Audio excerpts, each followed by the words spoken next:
appointed CEO of ABMC, an organization that has proudly hosted 28 conferences around the world over the past 15 years, bringing together top minds from leading institutions like Harvard, Stanford, Oxford, UCL, and beyond.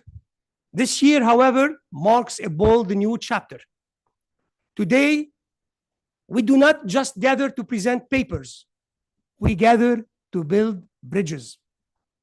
This year's theme, AI for Sustainable Business, Bridging Academia and Industry, speaks to a seismic shift in the way we think about knowledge, innovation, and value creation. We live in an era where generative AI and disruptive technologies are rewriting the rules of business and reshaping the human experience. In this age, we at ABMC are leading the way, not by following trends, but by creating them. At ABMC, we walk the talk. This is not just a slogan. It's our commitment to applying our knowledge and skills in real-world practice and transforming visionary leaders to bridge actually these transformation and transforming those ideas into actionable results. This is why I made our mission to bridge academia and industry, to move from isolated silos to dynamic symbiotic partnerships. In doing so, we're not only advancing scholarship, but also fueling a real-world impact through applied research, innovation, labs, startup incubation, shadow jobs, skill-building platforms, consultancy arms, and R&D partnerships. This year's conference reflects that mission, with speakers and participants from over 20 countries and from the world's most esteemed institutions and fastest growing enterprises. We have curated an outstanding program. We will begin with the opening address by the renowned Emeritus Professor Richard Pettinger of University College London.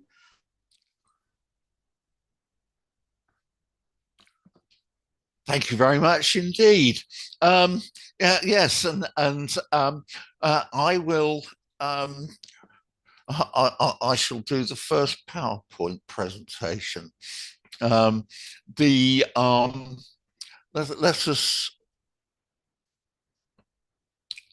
have a quick look at this. Yes, thank you so much indeed for having me along, everybody. And it's a huge pleasure and a huge honor to have been invited to do this talk for this conference. To follow on directly, the themes that we're going to be looking at in terms of translating research into business and organization. The key is ensuring that whatever we produce has a social value as well as a technological impact. We've got to look at it from the point of view of sustainability and climate change and resources usage, and where AI fits into everything for this and the contributions expected and demanded from AI. These are all crucial areas that we've all got to be looking at. The common ground that we have, whether it is in the research excellence or whether it is in the application of the technology to things that are going to benefit companies, organizations, industries, and society and mankind also. This is where we now find ourselves. What are the activities certainly that we find? I've put a list here of these things, but actually when you look to them, programming, technology, whatever it may be, what you completely come across everywhere is collaboration. I couldn't find any projects my institution, just going through electronic engineering and the School of Management and Computer Science and everywhere else, where things were not being done collaboratively. And so whatever it is that you are looking at, whether it is hyperscaling or whether it is AI agents or generative AI or whatever it may be, you're looking at this work being carried out in collaboration with technology organizations and in collaboration with industry and public services.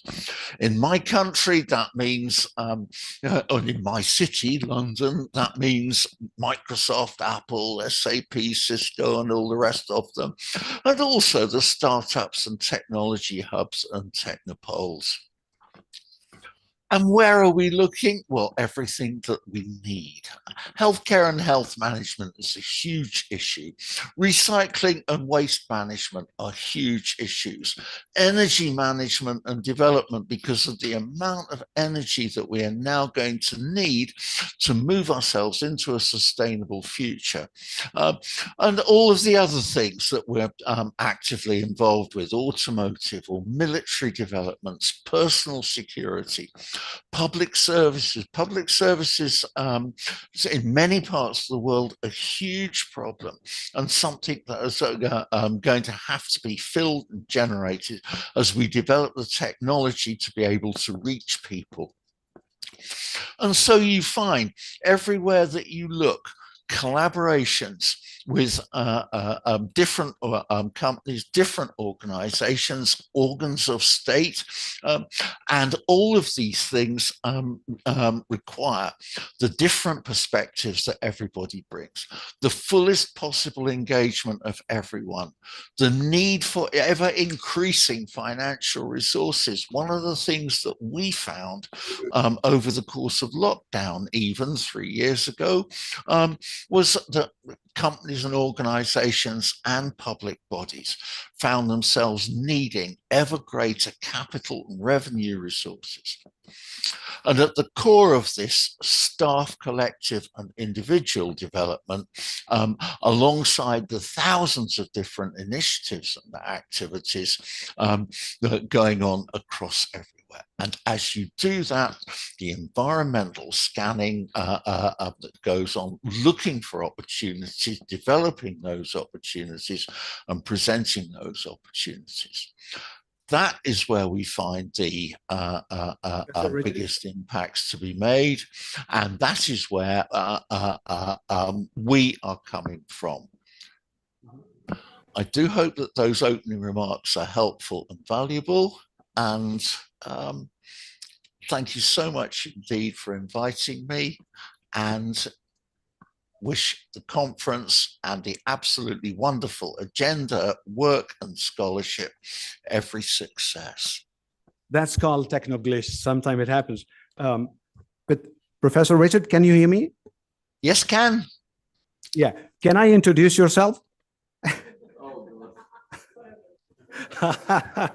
We can mention that we were running late on the. Yeah, we were actually running a little late on a physical session, so you started, so things were not connected. Right. What has happened? What? Let me introduce yourself, and I would like to request you to summarize in 2 minutes what you said. Oh, right. Yes. Yes. Okay, great.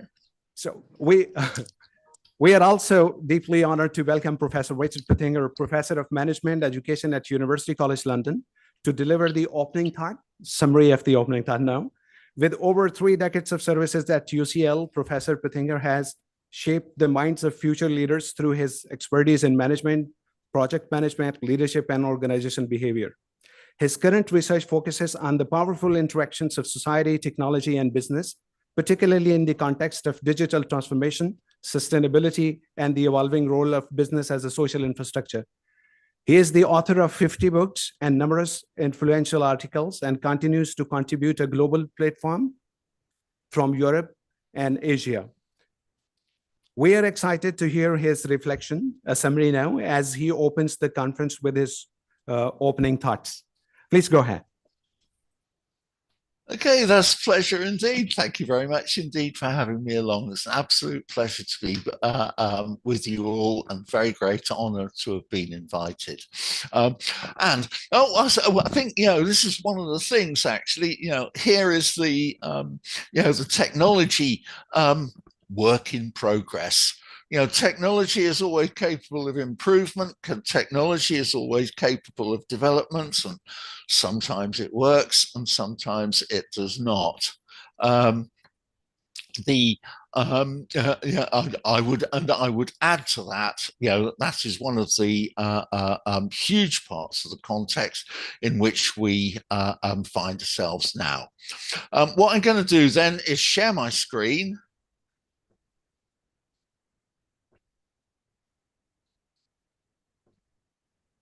And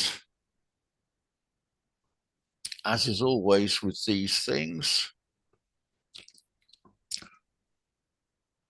the theme that I was given is translating research into business and organizational impact. And the things that I would look to and look at are around everything that the world is demanding at the moment. Just before we started, I spoke with Dr. Qureshi about, you know, things to do with resources and resources usage and all of those kinds of things, and the consequent huge investment that is required, and where present technology, where AI fits into everything. And the contributions expected and demanded that we all expect and demand. As you can look at academic initiatives and you can look at academic trends, programming and technology, all of those kinds of things. You can look also at the organization development, the jobs and work, the locations of work, the times of work. You look at the organization and technology capacity that goes with all of this.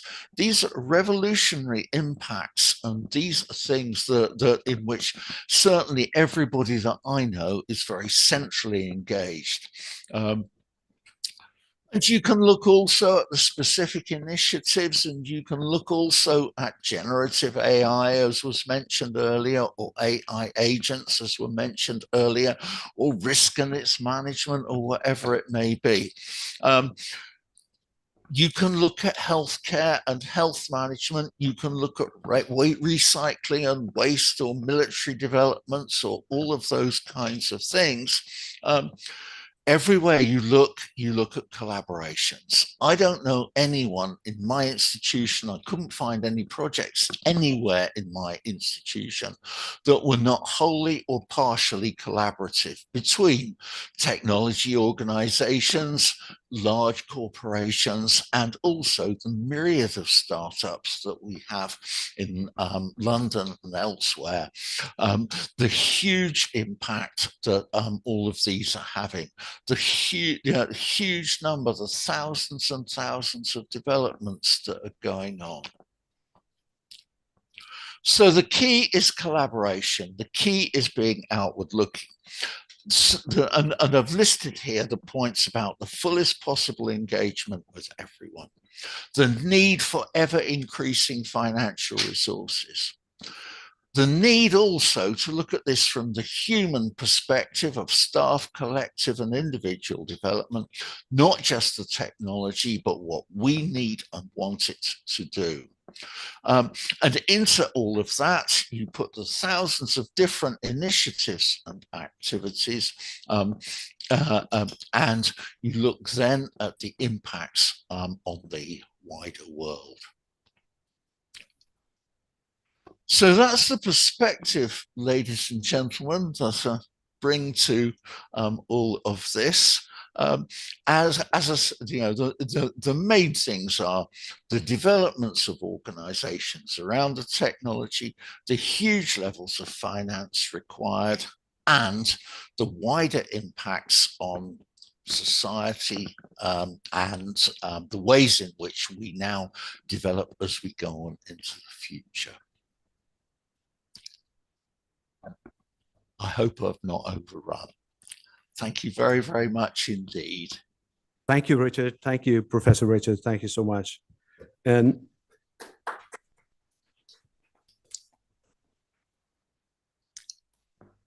now it's my distinct honor to introduce our keynote speaker of the day, Mr. Husni Albiari, Chairman and founder of DNB Properties and the innovative property portal Huza. With over 20 years of experience in real estate and investment across Europe and the Middle East, Mr. Albiari has built a legacy of excellence. His portfolio includes Biari Investments, home to several high-performing ventures.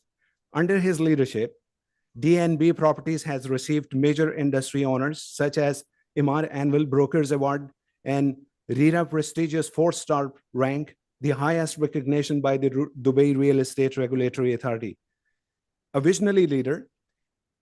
As a visionary leader, he is known for identifying high-yield investments and building elite real estate teams that lead the innovation and results.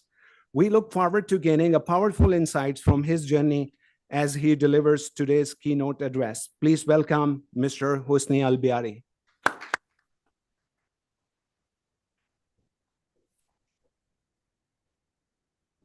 Good morning. Thank you very much. As someone who didn't have a strong position in university, it's kind of intimidating to be in front of deans and professors now. I wasn't very popular back then. It's funny how the world turns around. But I guess everyone has his own skill set. Some people have the street smart, and some have the academia. And it's a privilege and pleasure to be here. So let's start. I had to be prepared because I can't make mistakes in front of deans. Good morning, everyone. It's an absolute pleasure to be in front of this distinguished group and to give me the chance and allow me to speak and explore how AI can drive not only business, but a sustainable, human-centric business and progress. In my journey as the chairman of Biari Investments, with multiple companies like Evolutions, DNB, Hazaya, and many more, I've learned that the true power of AI lies not only in speed, but its inability to connect the dots we did not see or know exist before. Let me share a quick story that relates to my industry. Last year, we launched a project. Typically or traditionally, we'd look at demographics, traffic, and pricing.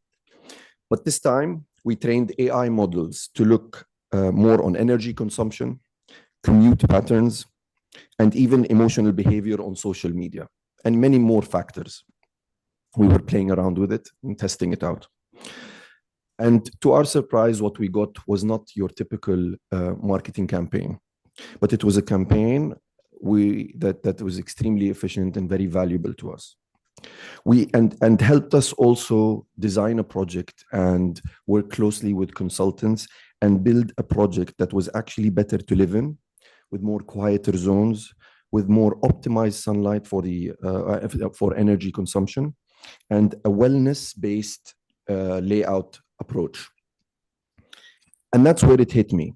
AI isn't about basically replacing human intelligence, but it's about deepening it, especially when applied ethically, creatively, and most importantly, with a long-term view and vision.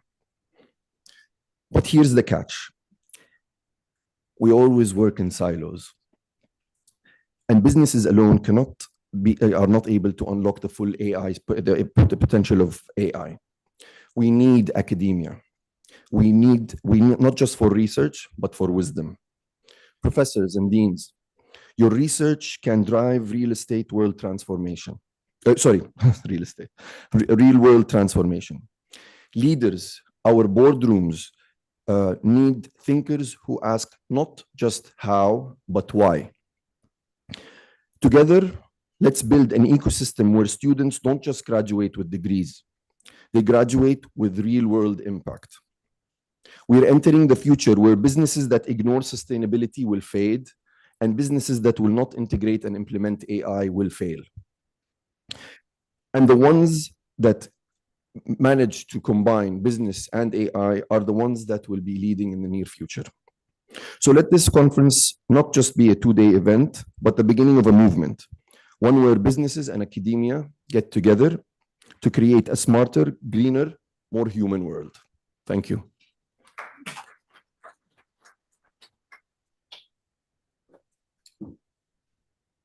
Thank you, Albiari. Very inspiring character. Ladies and gentlemen, we now move into one of the most anticipated sessions of 28th ABMC, the CEO's Roundtable, leading organizations in the AI era. This roundtable brings together visionary leaders who are shaping the future of business through innovation, strategy, and integration of artificial intelligence. It is my honor to call upon our distinguished panel to take the stage.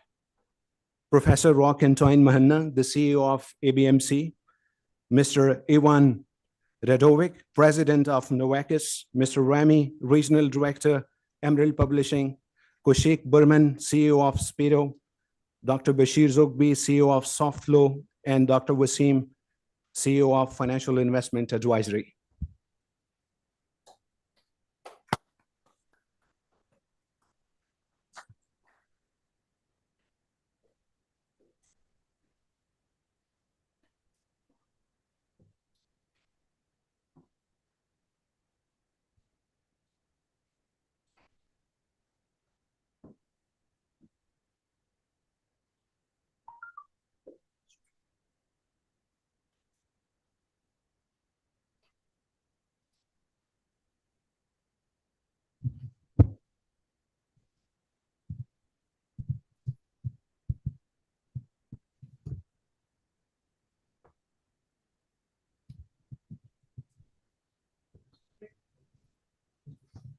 Man.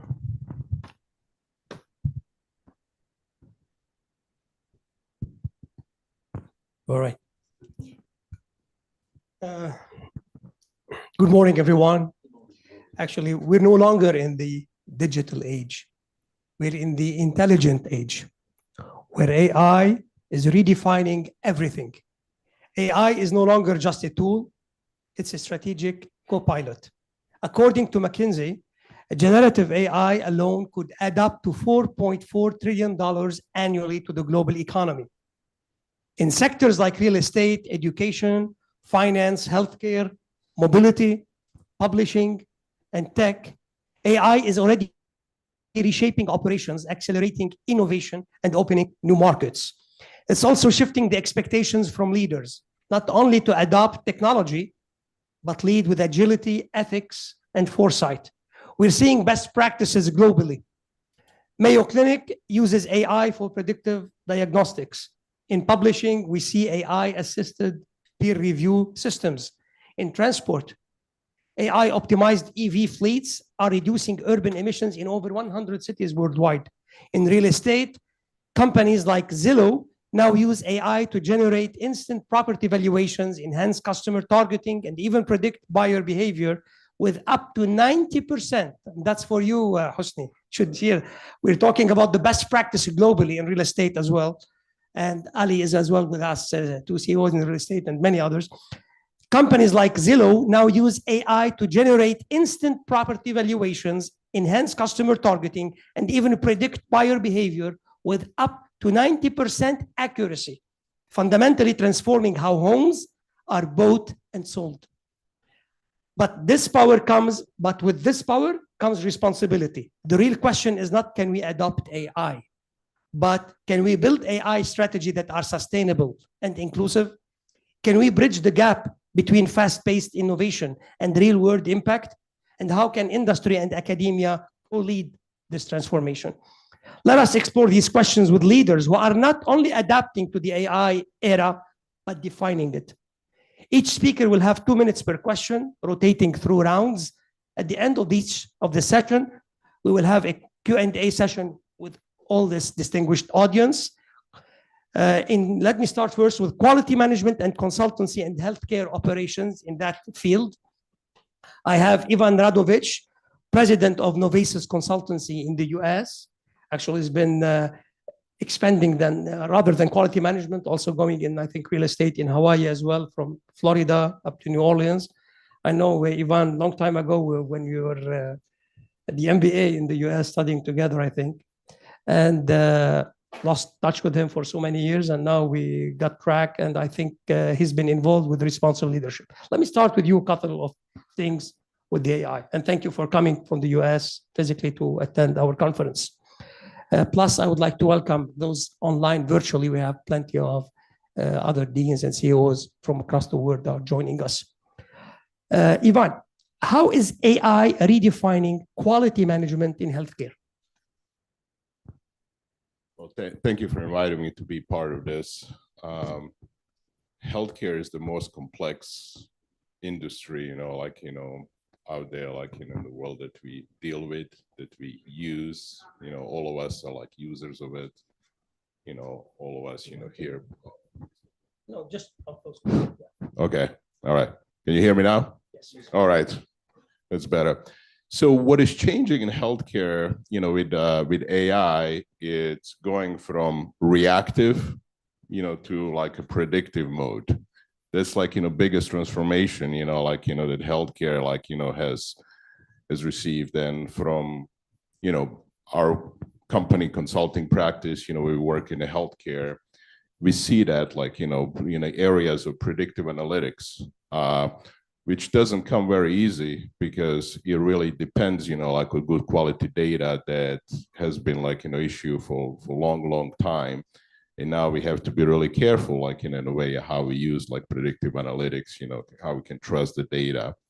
The second, big transformation is natural language processing, where now we can use that, to go through, healthcare records, to the different healthcare records to do different prediction, to find out, about any patient deterioration, to find out about, instances where sepsis can happen. So these are really important things, that previously, we had to wait on some reports and study, but now this thing is more real time. So it's a big change. Another thing that we see in our practice is when we analyze healthcare processes, whether you're looking at operating room, whether you're looking in patient admissions, we can actually map this process, just by hearing discussion in the room, and you use natural language processing tools, to actually develop the process. We had 2 months ago, working with a large healthcare facility where we had a bunch of, about 30 people in the room looking in a business process to actually figure out how it is. They actually, the natural language processing tool map the whole process without them actually putting it on a board, and showing out different boxes, which is amazing, some opportunities, that we have there. I want talk about this is not about speed of getting things done. So a lot of times, in AI and in healthcare, people think, oh yeah, now everything's gonna get that faster. It's more about smarter learning. It's more because having real-time reports, real-time data, it enables us, to get things to get smarter learning, to get more intelligent answers, based on the real time, and which in essence, gives us speed to insight, how we, get things, how we get information that allows us, to make better decisions, better, create a better patient outcomes, and create a better healthcare environment overall. Excellent. Thank you very much. Thank you, Mr. Ivan. In the area of knowledge industry, we have Mr. Rami Hassanein. Rami, you're the Regional Director of the Middle East, Africa, and Central Asia of Emerald Publishing. And would like to ask you, and I know how Emerald, you are a leader in the research, academic, and now you are becoming not more applied research as well, which is can really collaborate with applied industries and staying up to that. And how is generative AI influencing the future of peer-reviewed publishing? And we have plenty of deans with us here and professors. And what does it mean for editorial integrity? Well, thank you. Thank you very much for the question, and I really appreciate being invited to this important conference. I see it as a very valuable conference, and it's one of the first that I attend in the Middle East, where we are trying to bridge between academia and industry, which is very important. Let me start from historical facts. When Emerald was started, it started with a group of professors from Bradford University who were interested to disseminate the knowledge and the research they are doing to other countries and globally.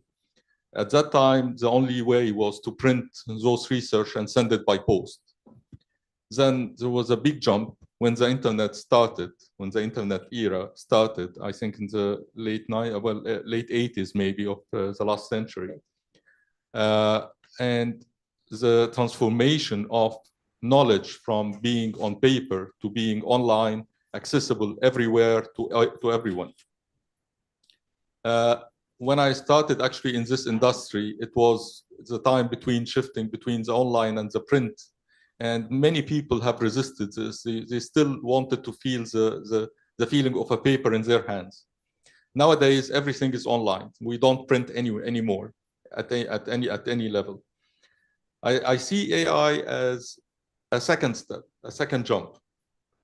And I think technology will continue to evolve and to be more sophisticated with time. But AI I recognize it as a second internet to the world.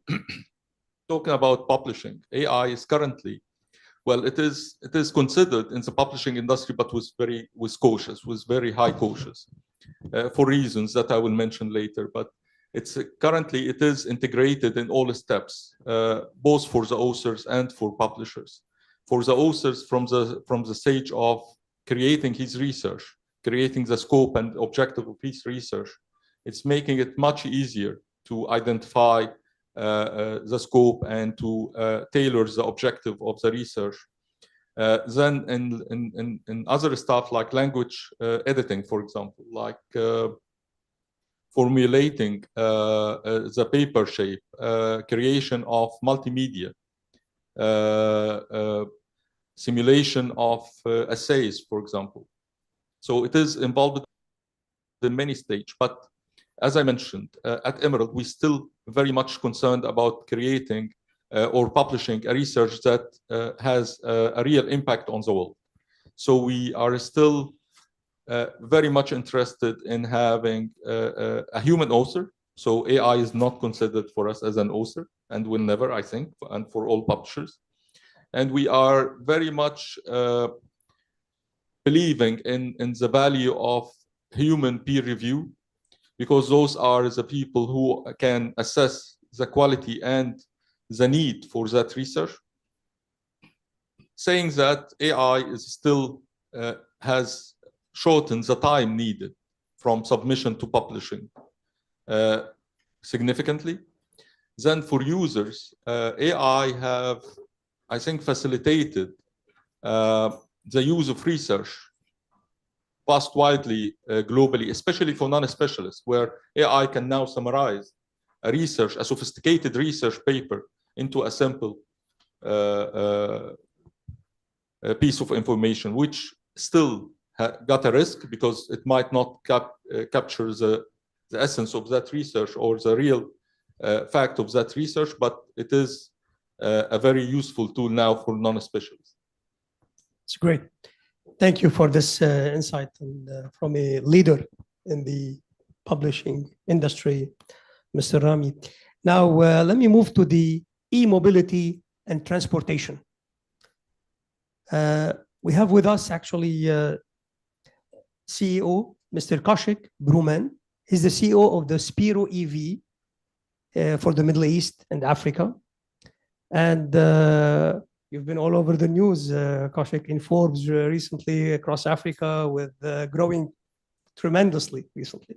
And it's interesting. I met Kaushik a while ago while I was on a consultancy visit with, I think, in the Red Desert in Africa, I think, at the time, in Africa, I think.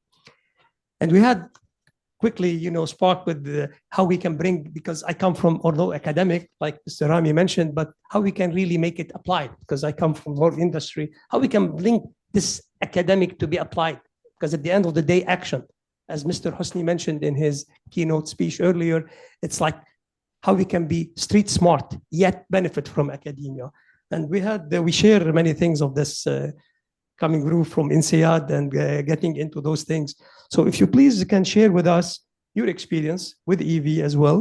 How is AI optimizing the e-mobility ecosystem from route efficiency and fleet management to battery performance and user experience? Sir Kaushik. Thank you. I hope I am audible. So firstly, thank you, Dr. Rock, for inviting me to this prestigious panel and fellow panelists. I've been in my career spanning 24 years, good 15 to 16 years have been in energy systems, be it launching LNG, hydrogen for transport, basically building new mobility systems between Europe, Asia, Southeast Asia, India, where I come from. And the last couple of years, I've been sort of doubling down in building this venture called Spiro, out of the hardest terrain in the world, which is Africa. And there is a higher purpose why we are doing this at Spiro, which is come from India. So I've seen poverty of different dimensions. And I believe truly that... And the CEO شركة Spiro.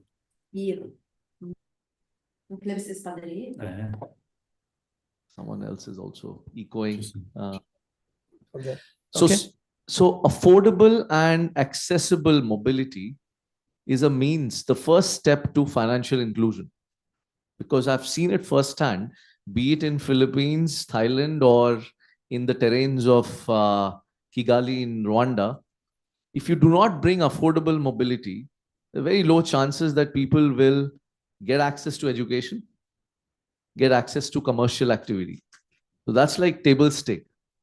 And by getting access to affordable mobility, it's like first-hand empirical evidence around the world that the poorest of the poor are able to transit themselves and their families into sort of a higher trajectory in terms of quality of life, livelihood.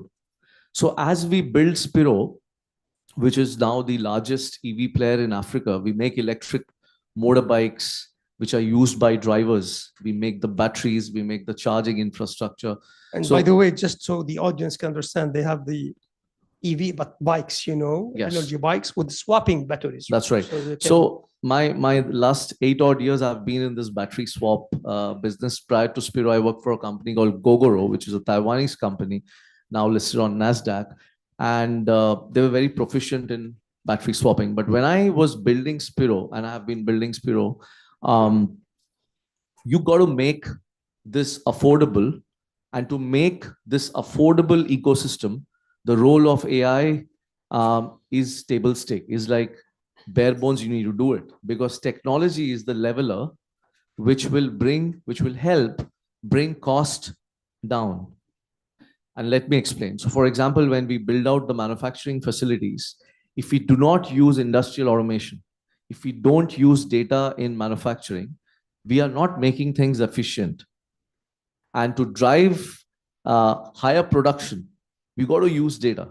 You got to use machine learning models to actually train, even at a tool level on the conveyor line, you got to really keep tracking the data so that you are, when you're scaling 5,000 units a month, 10,000 units a month, this is the power of AI, which will help us drive cost efficiencies.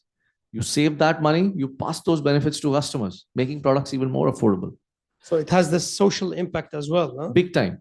You have the president of the Rotary Club, Joe, so you'd be, those social impact EV AI helps for that, narrowing that income disparity as well. Absolutely. Now, just on batteries, let me give you another data point. We at Spiro our customers have swapped batteries 17 million times, 17 million battery swaps in the last 2.5 years. That equates to about 440 million kilometers traveled which are CO2 free in 6 countries of Africa today where we are present. What that means is the amount of data that we have in terms of routes which the drivers have taken, how they have driven. If you're just as your gas bike or a gas car, you're speeding up, you're throttling, accelerating, you're consuming more energy. It's the same with EV. So by the use of AI and machine learning models, we have actually developed products where we are engaging the fleet customers to say, if your driver drives at 60 kilometers an hour, not only is he going to make the road safer, but the battery efficiency goes to north of 120 kilometers of range, right? Couldn't have been possible if we were not using machine learning models. And now with DeepSeek, now with the Llama models which have come through, it has brought down the cost of training the model. So today in our technology centers, we've got NVIDIA GPUs, and we are actually doing on-premise training of the models to get even better output. All of this will help us in cost leadership. It is actually showing. So absolutely important role of AI. Great, great. Thank you, Kaushik, for that valuable information. Now we move to the sector of smart systems and tech solutions.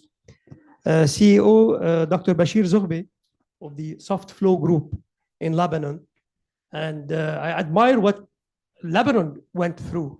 I'm originally from Lebanon. I mean, through the 2019, and you were resistance, and you are a technology company and IT company, and you have still were able to curb those moments, and you have expanded into the UAE, and it was a resilient moment. It's not easy, but it's a learning lesson for us also, whether in different sectors in this, to see how to help us. I would like to, if you can share with us how, first, is SoftFlow leveraging AI to enhance its business, especially in turbulent times or diversification? First, thank you so much for the organization and for the invitation.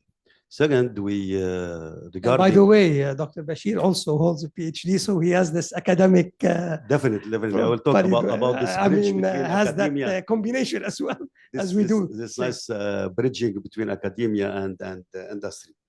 So regarding how ourselves we persist and we continue on doing it, it was our own AI, let's say. It's not the AI based on the technology, because of the own machine learning that we learned how to pick up again, how to survive, and how not to give up. So that's why we are still here. And we're still here because of our customers, because of our knowledge, because of our intention to carry on. As for SoftFlow, let's say what we did internally in terms of AI and what we did for our customers. Internally, we worked on what is the continuous support over 24 hours based on AI. And what we did also to understand better our customers by analyzing their data and analyzing also the learning machine, what we learn from our own intelligence and what we collect from the data from customers, how did they survive themselves also, and what we provide. As for the market in Lebanon, what ourselves we prepared for our customers, it is always about awareness. Now, awareness about AI, I will say it started like 6 months, if we'll not say 5 months in Lebanon. However, we did a few projects here in the Emirates regarding the AI. In Lebanon, the awareness it's like it's just ChatGPT, just finding out with the documents. Now we moved to also support for some universities, a healthcare system, and at the same time the customer relationship for our customers also. So that's it. We survive. As for the bridging again between academia and the entrepreneurship. Myself, we at SoftFlow, we accompany all the technology evolution since 35 years. So we started by doing networking, and then by doing some kind of solution, and then started doing business intelligence, and today we're doing AI. And without this AI, we cannot carry on with our business. And definitely people not using the AI, despite of the AI will give them the right decision making, I will say yes and no because it requires interpretation.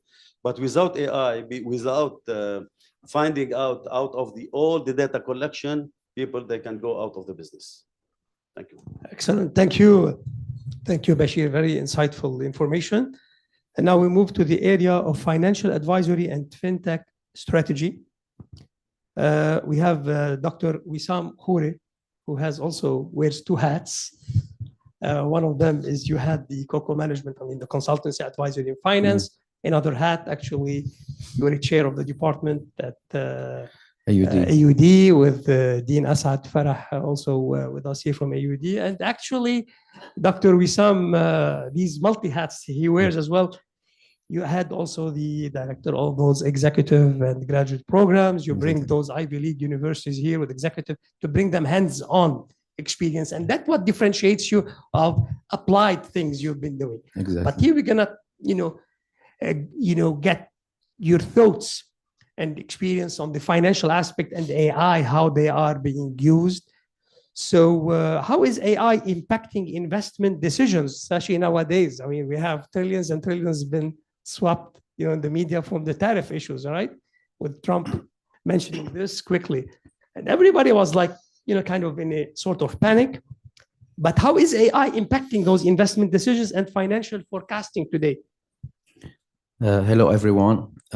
First of all, I would like to share like a brief personal information. Dr. Rock was my professor, and he has shaped my career and my way of thinking in many ways. Thank you so much.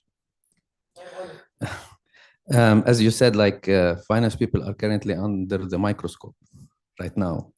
I'm gonna talk a little bit about banking because majority of my career was in banking.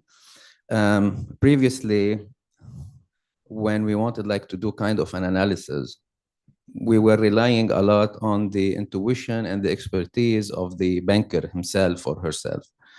As an example, let's say if we want to predict a certain movement for a stock or for a commodity or for a currency, we used to go to Bloomberg terminal. We used to do it ourselves. We used to use Excel. And sometimes we got really angry when the information changed. And then we had to do everything from scratch because we were not able to adjust it at the same time. So it was like really a headache. In addition, when they started to have what they thought that it was artificial intelligence at the beginning, and they called it AI in finance, actually it was artificial stupidity. I'm sorry for the word. I'm gonna tell you why. Because if you go back to 2008, 2009, when they started to implement the algo trading at a large scale in the financial institutions, and these models were trading by themselves. One of the triggers of the financial crisis was basically due to a mistake done by one of these artificial intelligence algorithms. And because at the last moment they knew about it, but it was too late. And they started to oversell mortgage-backed securities. Okay, I cannot give names because we cannot like talk about like these companies. Many movies told the story. So if you want to know like the name of the company, you can watch like the movie. It's called Margin Call. So going back, so previously artificial intelligence, as they thought it's artificial intelligence because at that time it was not AI because it did not have any neural network, meaning it did not have any sense of what's happening around it. It was deaf. For example, when we do trading, we give the software a certain series of trading. We call them the Fibonacci's and so on, and the Bollingers, etc. So for example, if I tell it 1 + 1 = 2, it will keep trading 1 + 1 = 2. But if any news comes over, it has to change. Now it's totally different. So now we started to have like artificial intelligence, not anymore artificial stupidity, because we have now the Neural network, meaning that the computer, the software is connected to the news. It's able to analyze the news, of course, not to the extent that a human being can analyze it. It can change immediately. So the essence in like financial advisory is to be able to adapt and to change the movement of your prediction at the same time. Now, what's happening right now around us? We have the tariffs. Do you think that if we did not have artificial intelligence, we would be able like to sustain? Up to this moment, we are standing. It's shaky, it is like very tough. But if we did not have artificial intelligence, I think personally, we would have had something similar to the crash of Lehman Brothers in 2008. Because now we have the tool that can help us adapt quickly. Not to forget that we still need the intuition of the human being, okay? Because we can talk about it maybe later on, but so far artificial intelligence like cannot predict black swans. Okay, so I guess artificial intelligence still has to learn, but we are on the right track. But again, I have here to raise a question, especially for finance people. Is anyone here in finance or has been working in finance before? Only me? Oh, okay. So especially in finance, if you don't know AI, your official title right now is dinosaur. Exactly. Thank you so much. Dr. Wissam, let me just follow up on something, well, obviously, I'm also in finance, but the thing is, right now, I know that you do a lot of executive training for many industries, whether in the public sector, for many entities in UAE as well, and for private sector. And we've been doing this and we collaborated on that. Are they prepared? Just a quick thing. I mean, they're prepared. Are you using AI in this for them? Like, I know you've been doing this. I don't want to name, but several public entities with that. So usually in our program, so we host so many institutions, we host many Ivy League and top 20 business schools. They come from for abroad. the entities, for the sector here, public. Excuse like me? with RTA and with those yes, so including the ones that come like with Asadi, like let's say, and so on, because majority of them are executive people. Even the executives do not have the knowledge or like the good knowledge of AI in the sense that they don't know how to bridge it. Okay. So what I have realized so far is the following. You have people who are really smart in strategies, who are really good in financial modeling and HR and so on, but they are not capable of, or they don't have the language in order to communicate with the IT people, in order to tell them what they need from them, so the IT people can help them in their decision-making to make better informed decisions. So here, this is something that we really need to have in academia, that we should have people who know both. Exactly. So this is exactly what, especially that we have many deans here, Dean Nicolina with us, Dean Professor Washfa from University of Dubai with us, the Dean, I mean, all these professor from Cyprus, professor for the American Gurney. I mean, this is important to get mentioned, Dean Washfa. And that's why we have decided. plenty of deans here with us. So it's important to see that kind of, let me say this, complementarity, right? And by being dichotomy between industry and application, and this professor, you have the synergy with us, the faculty, the deans and professors. So it's very important to see how we can merge those things. Prof. Murad from Cyprus as well. So it's good to have that international exposure from this industry as well. So, and and that's why we have decided right now to have a new major. It's called AI in business. Okay. It's not, here you have the person. So we are nurturing professionals who know coding, who know how to do machine learning and so on, but they know how to implement it within a business setting. Excellent. So this is important for companies as well, not to look at academia as being. I always had. I was consultant for the World Bank, even when I was, you mentioned I didn't want to give my age, so I would look very old for that. But it's not the case. I'm proud to be. You were so brilliant already there, and I found you have many years. You always made it, and this is something. Honestly, since when I, went into my education and teaching, and Ivan was there at the time with me early days, but I met many people through my journey. It's very important. I had always that bias toward industry because I come from industry. So they are not separate as ivory towers or ivory. I mean, this is very important what we bring here. Hi, Abzi, good CEO of Feather joining us in business simulations. So you're the guy who can bring in actually a lot of academic, bring them into the industry. So we need action, we need results, and we have plenty of for both sides. Let me move to the second question.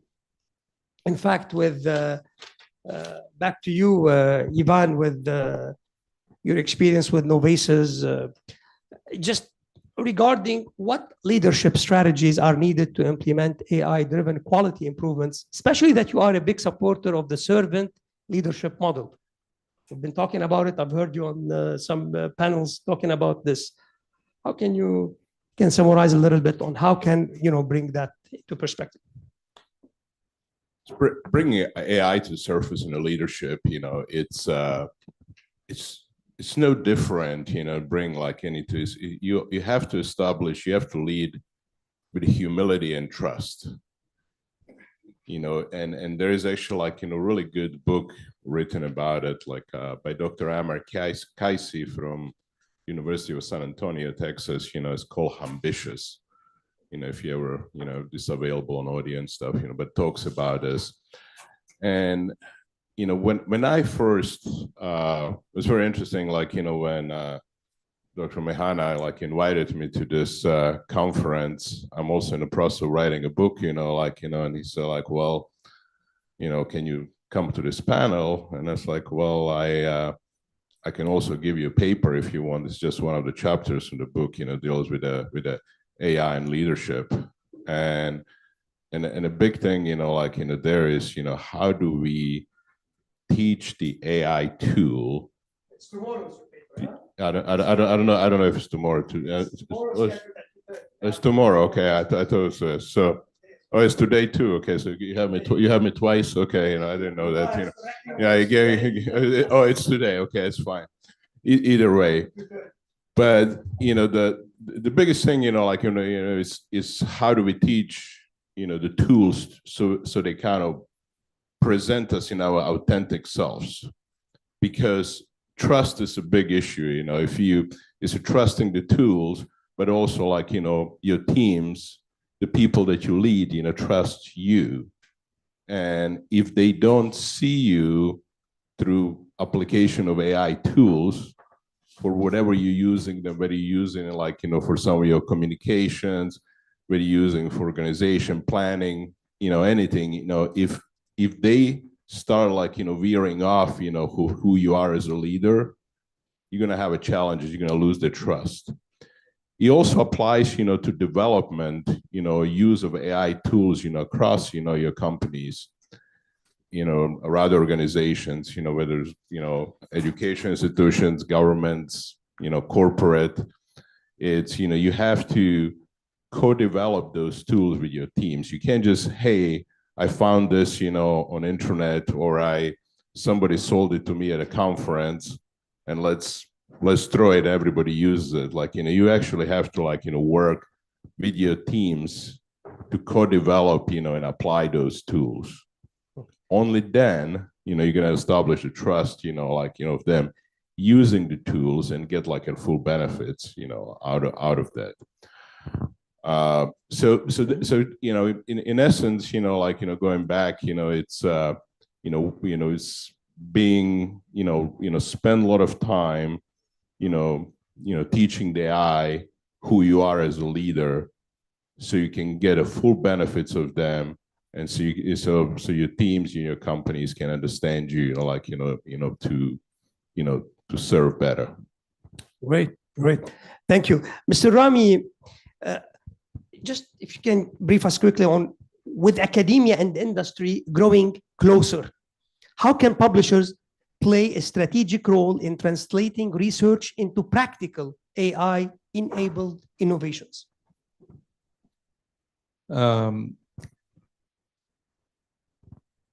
I think AI is very soon will become an essential part of everyone's life. So in a way or another, so like everybody now is talking from different industries about the implementation of AI within that industry or that function. All mobile phones are now integrated with AI. Most of the publishers are using 1 or 2 or 3 or 4 of AI applications in their processes and their search engines, etc. So AI is becoming the new internet, as I mentioned, or will become the new internet. Nobody will be able to live without it throughout his daily life. How publishers are disseminating this? We are encouraging, well, basically, Emerald is, we do have journals that are specialized, where we are inviting authors to publish new AI research. However, said that, AI is, when someone is writing about such a new era, we need to document the accuracy and the authenticity of the information. So it is still the human peer review process sometimes is still needed to make sure that, you know, what we are publishing is right to the world, is creating an impact, is the right impact in the world. Great. Authenticity and the human intervention are still the algorithm, as I said, they are still the human, they're still a role. Mr. Kaushik, what lessons can emerging markets teach the developed world about AI-led innovations in sustainable transport? You can just summarize for us. Yeah, so I think frugal innovation is what I have kind of picked up while doing or building Spiro in Africa. And the practical applications of using AI in deriving very tangible outcomes. For example, as I said in my previous in the question, that can we help optimize the routes which the drivers are taking in a particular geography? So we've developed our own maps. Spiro, we have got our own maps. We don't use Google Maps. And the drivers, we've got a very good kind of machine learning tools that we use are able to tell us that the drivers should be taking much more optimized routes so that they can save more. Yeah. And this is frugal innovation. We have developed these tools and the maps on a sort of agile way. If we were working out of a rich country and access to plenty of resources, then the theory of constraints wouldn't have really mattered. But in this case, we were working with a lot of constraints, right? And see, look, the practical output is something that can now be taken to any part of the world. It can be in Europe, it can be in the US, right? Because we've got our own tools, platforms, and it can be used for any, whether it's a motorbike or a car. These are tools, technologies that we have developed out of Africa and India. And now we can socialize it across any part of the world. So using AI. So basically, instead of using 50 resources to program the maps, we have basically used 4 resources within 3 months to build a whole ecosystem of maps, which can be licensed now to any part of the world, to anybody who wants to use our maps. So you're becoming more at the data analytics, working as part of competitive or business intelligence, becoming every part of every business we're doing. I know that. These intelligence that we are gathering, right? This is essentially making the business model more sustainable. Okay. So. Great. Thank you. Thank you, Mr. Kaushik. Just a question, Dr. Bashir, you mentioned about how you use AI also in different countries. If you can briefly just tell us about how can AI help SMEs and startups become more agile? Because we have deans also here and smart technology. Also, I see Dr. Ala as well with us, the CEO of Machine Sense IoT, who's actually doing smart technology in this. And this is the purpose of these collaborations, is to bring minds together and see how we can collaborate in different things. You mentioned something in how you use that AI in the SMEs, and you have experience in that to become more agile and competitive in turbulent markets. Very, very nice question. Very good question. First, AI is undoubtedly revolutionary, as said by Mr. Rami. This is a new era. And by people who are using properly the AI in various, let's say, pillars, will cite like 3 or 4 from them. There will be more, because small and medium enterprises and the startups are more agile than large enterprises. So that is definitely before using AI. Now with AI, they will become more agile and more competitive because they can move quickly and rapidly, because they don't have this amount of maybe employees. Change management will be easier. How to introduce and deploy AI internally. This is very, very, very for them smooth and can be done easily. Let us see first by using the data AI-driven analysis. So people or SME and startup can use the data already collected in order for them to see what are the market trends, how can they change rapidly, how can they move in various direction, which is not the case for large enterprise. They cannot move in that direction. They will go and maybe do the plan for 1 year or a couple of years, etc. This is first. Number 2, how they can do to enhance their operational efficiency inside, by using what we'll say it's robot process automation, or we will say it's an intelligent process automation. By automate every single process that is like a repetitive process related to maybe purchase, related to sales, related to distribution, related to whatsoever. And then the people will be focusing more on whatever it is more intelligent, innovation, doing something good for the company. That's a good point, but allow me to add on this as well. Please. Automate, monitor, and simplify. We need to simplify the processes. Very important. It's very important. Simplifying the process, and then you'll get better and better results. Excellent. I will say number 3 is how to understand our customer and how to respond to their needs also rapidly. How to respond, like we'll see their data, we'll see the history of the users or our clients or the clients of the SMEs and the startups, and then we can move and adapt. That's AI is very adaptive, so we can go through this. That's why maybe whatsoever is traditional, it's not really adaptive. With AI, we can move, we can analyze more data, we can teach or learn the machine learning more. We can train the models once again and sort out more and more results to help our customers. That's why the SME and the startups will be more agile. On top and above, we can see also the market trends. How can they follow the market trends? I can easily follow the market trends and change accordingly.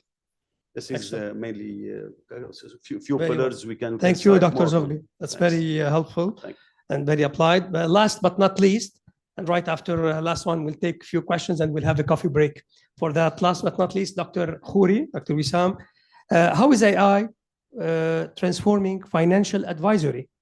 And you're an advisory, and I just saw my old friend also, Mr. Shufani, is the also just joined us a while ago.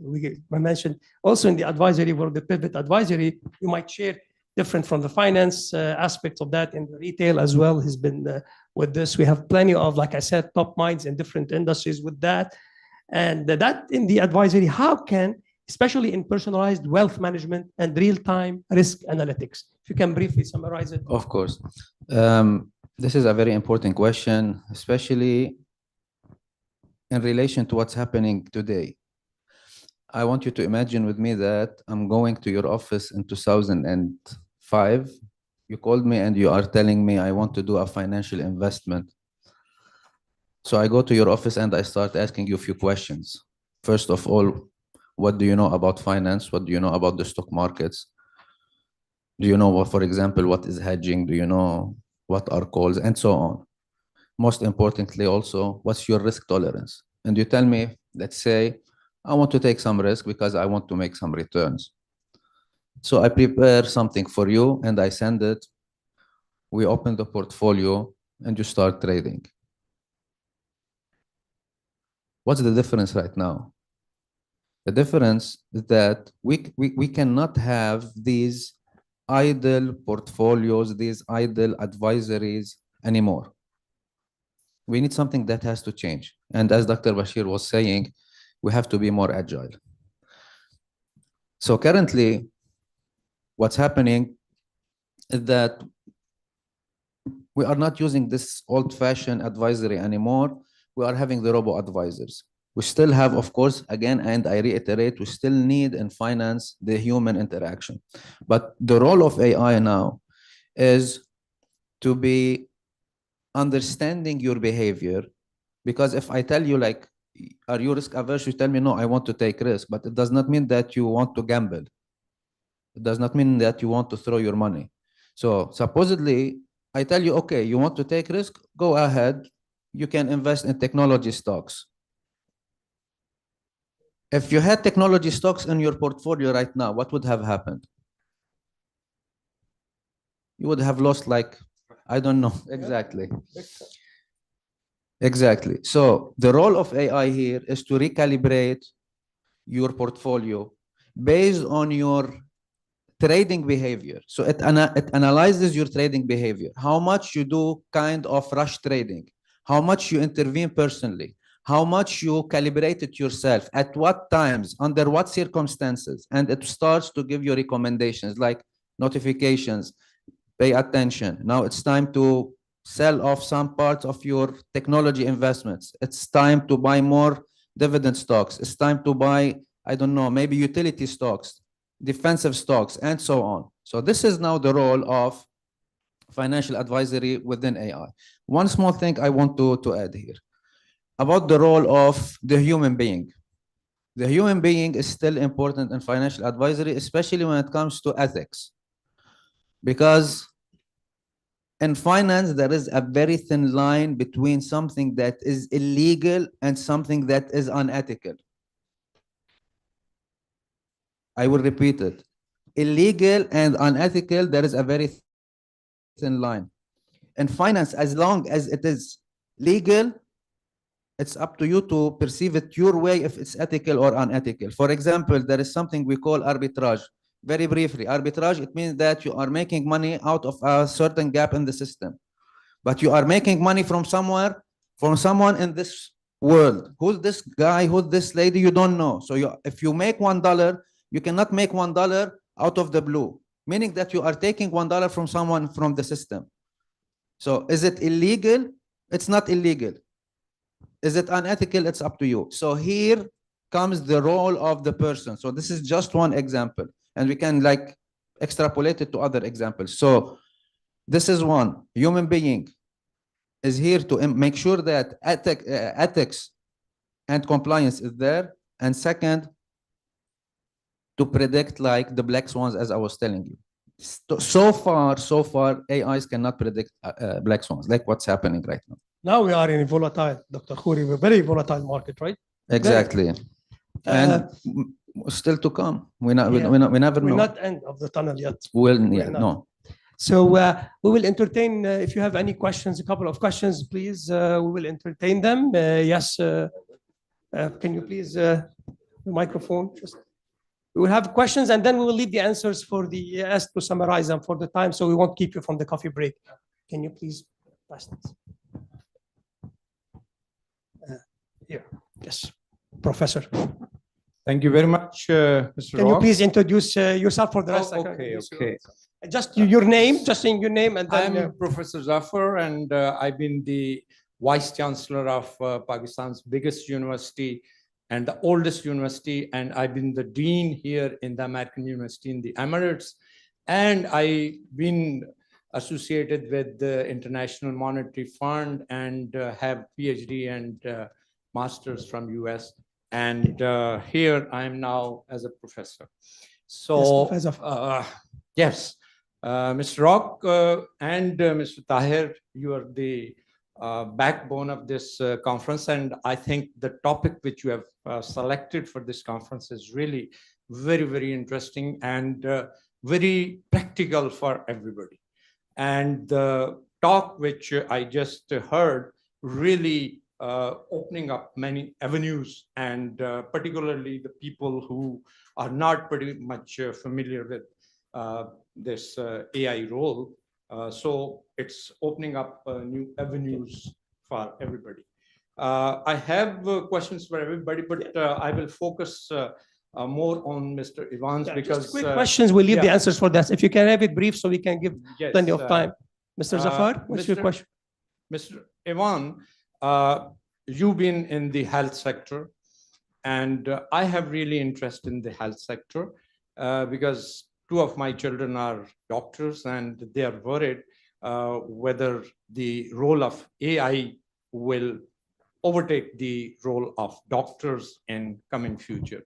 So what is your take on this? Is it going to take over, and is it going to be some out-of-box solution coming from the AI or not? Thank you very much. Well, thank you for that question. I also have two children, who both are like, studying, or one that wants to study medicine. So like, and I get the same questions, like in every day, regarding this matter. The reality, like, I think doctor at the end will have to make a decision, and doctors will be needed, because it's still like that human touch is important, for healthcare. But I'll give you an example, and this is something, that I've seen like last year. So what percentage of your time everybody in this room spends under Wi-Fi? Or you're exposed to Wi-Fi, your body is exposed to Wi-Fi. So 100%. So it's be all about, even walking outside these days, you're exposed to Wi-Fi. There's a technology there that can analyze all your health characteristics just from the Wi-Fi going through your body. So now you're thinking like, issues with that. First, it's like a privacy. So, everything, that goes through your body, like, all your like fluid flows, all your motion, particularly, technology was developed because of the sleep study. Sleep study, all days, and still a lot of times, these days, it's like they connect somebody to a bunch of wires and tell you to sleep. Which one of us, sleep connected to a bunch of wires? That's not natural. So they to develop this technology using the Wi-Fi, but now this technology is able, like, to detect a lot of more about, we can predict, like, illnesses, your body, just how you move. So like, I noticed as we were sitting here, a lot of us like put the legs down, then we crossed to another one. That motion actually, like, points out and can predict, like, there is something in your body. I don't want to scare anybody. Yeah. But but there is, so going back, so there's, where the data comes from, like, so it's the, bias, if you're kind of analyzing just certain population, so like, bias and fairness, then like, particularly doctors will have like, big role in communicating kind of, transparency and explainability. Because, in order to make like decision, or to somebody to trust, some of these tools, somebody will have to explain that model. Somebody will have to explain, like, be fully transparent, how this decision was made. There's also Kai-Fu Lee, which some of you know him, from writing some of the books, he claimed that he cured himself from the stage 4 cancer using the AI tools alone by, like, separating, like, different things, in the body, and playing with different parameters, because the stage 4 cancer is not just like okay, you are like on 75, and you're determined to be stage 4. It actually has 40 different things that are being analyzed for the doctors to say, hey, you have a stage 4 cancer. So it's very, subjective in a way. So again, I think, kind of if your kids are still asking you that question, and mine do too, which is funny because my son first, started, went to university and started doing finance. And then he said, Dad, AI is going to take over finance. What do I do next? And then I said, and then he changed his major, to the pre-med, because, say, hey, because I kind of talked to him, I never like to give them advice. I tell them the story. And my story was I went through all the schooling and I still couldn't figure out what I want to do, so after several degrees and stuff, I was still in limbo. We all do that.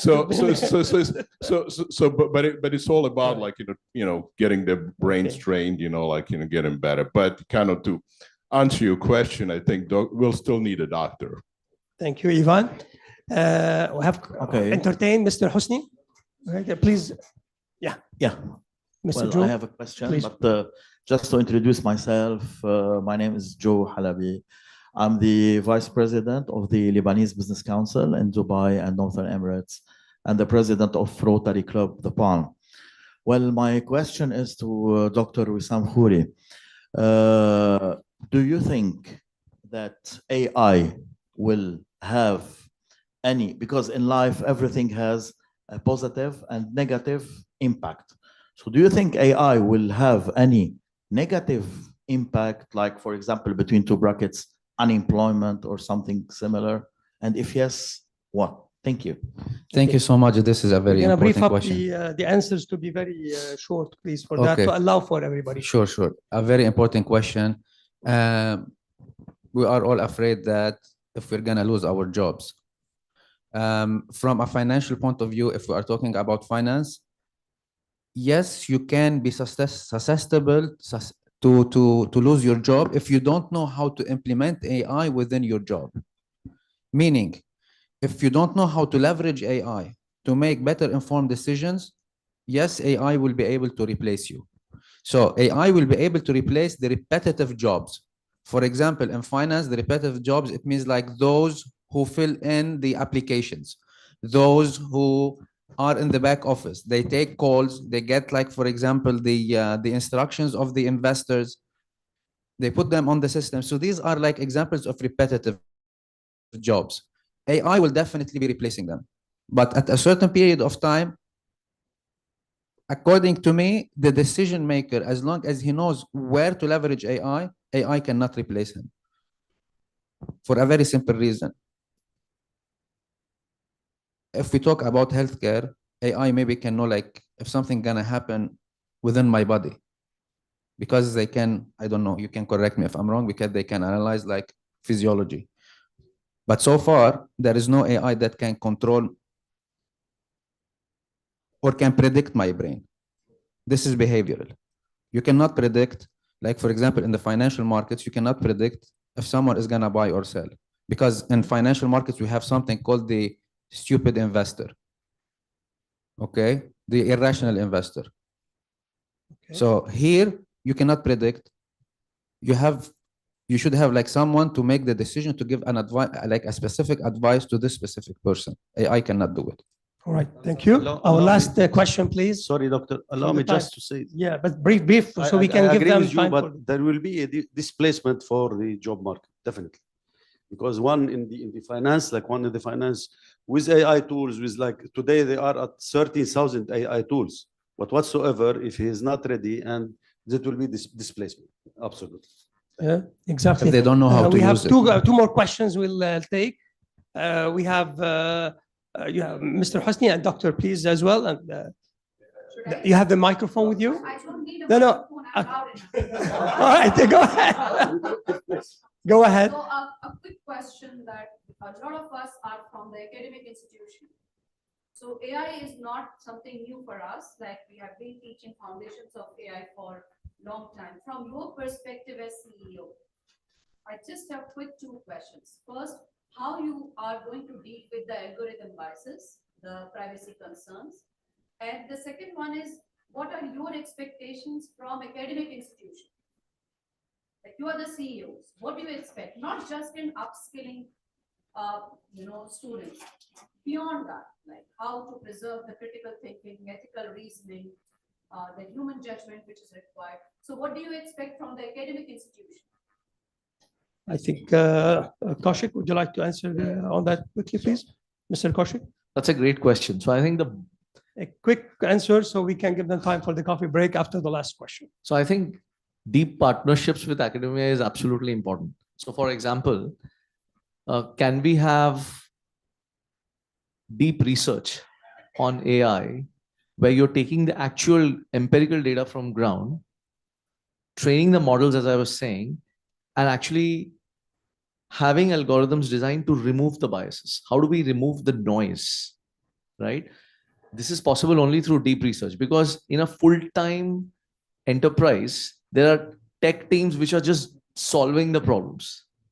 But academia is also looking at the environment and scanning the environment, elevating the risks, which probably in a full-time enterprise, not everybody is wired to do risk framework or design risk framework.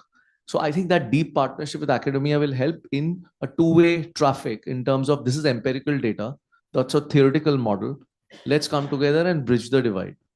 Excellent, excellent. I think in my opening speech, when I said also the innovation labs, so you can have sectors that they bring up with universities. We have innovation labs, shadow jobs, R&D collaborations. You see, funding is not an issue. It's about where we can target those things. And I think there's plenty of opportunities. Our last question, Mr. Bayari. You have the microphone with you. Please go ahead. Mr. Bayari. Yeah, with simple yes or no answer.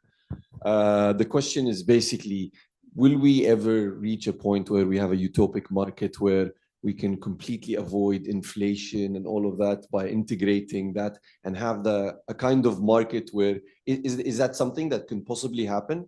Because perfect world or a perfect economy. Yes or no? No. Let's have a quick yes or no from each without explanations. No. Definitely no. Ivan, no. I don't think because yeah. No, single yes. Anybody from the room has a yes? 5 no. Audience, huh? 5 no. No's? Without no, the yes is we ready for a coffee break right now. We'd like to thank you. Plenty of the audience. Yes, now, if I may, 1 second. We want you to stay with us because we'll have a second round, very important. Dean's Roundtable will be right after the coffee. We'll have a break and then we have the researchers with editors. We have top-notch editors. And then we have a luncheon with the academic recognitions and awards for many of you here. So stay with us. We look forward for that. Please have your coffee. Thank you for your engagement. We will be back after 15 minutes.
You should check out our site.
Wasim,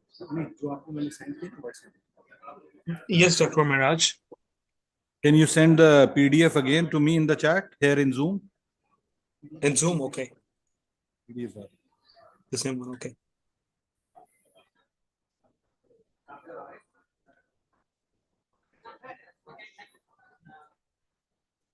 You send me to Miraj.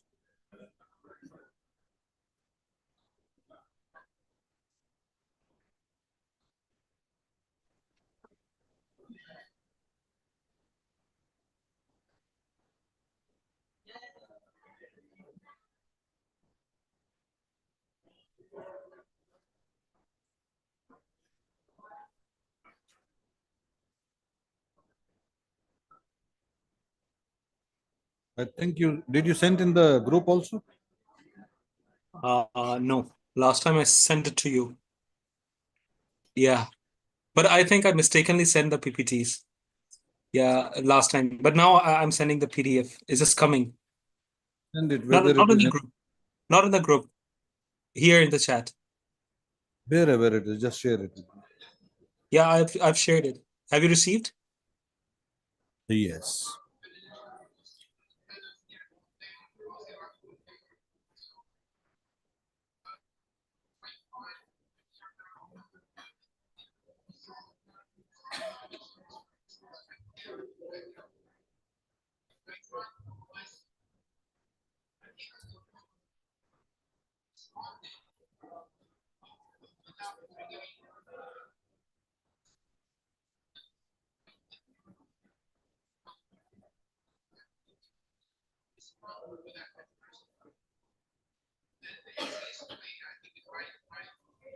Okay.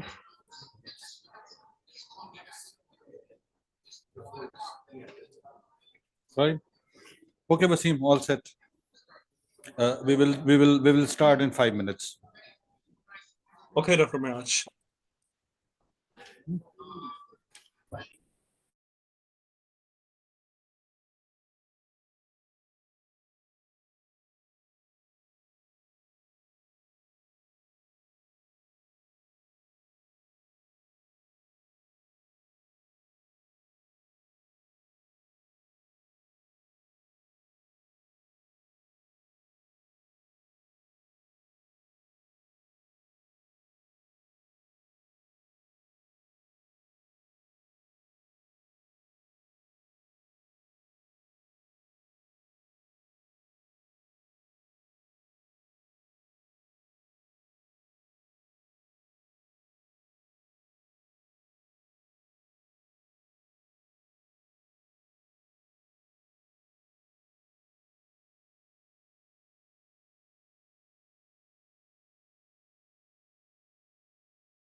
Now the view is quite better, quite good, but we cannot see the convener.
With AI, there is an opportunity to create a personalized study plan. There is an opportunity to create custom-made curricular progress for students, where students will be able to go with their individual pace through studies. And this is something that right now we cannot imagine. We have, room full of students. We give them the same final exam. They're doing the same. So we are making the assessment based on that.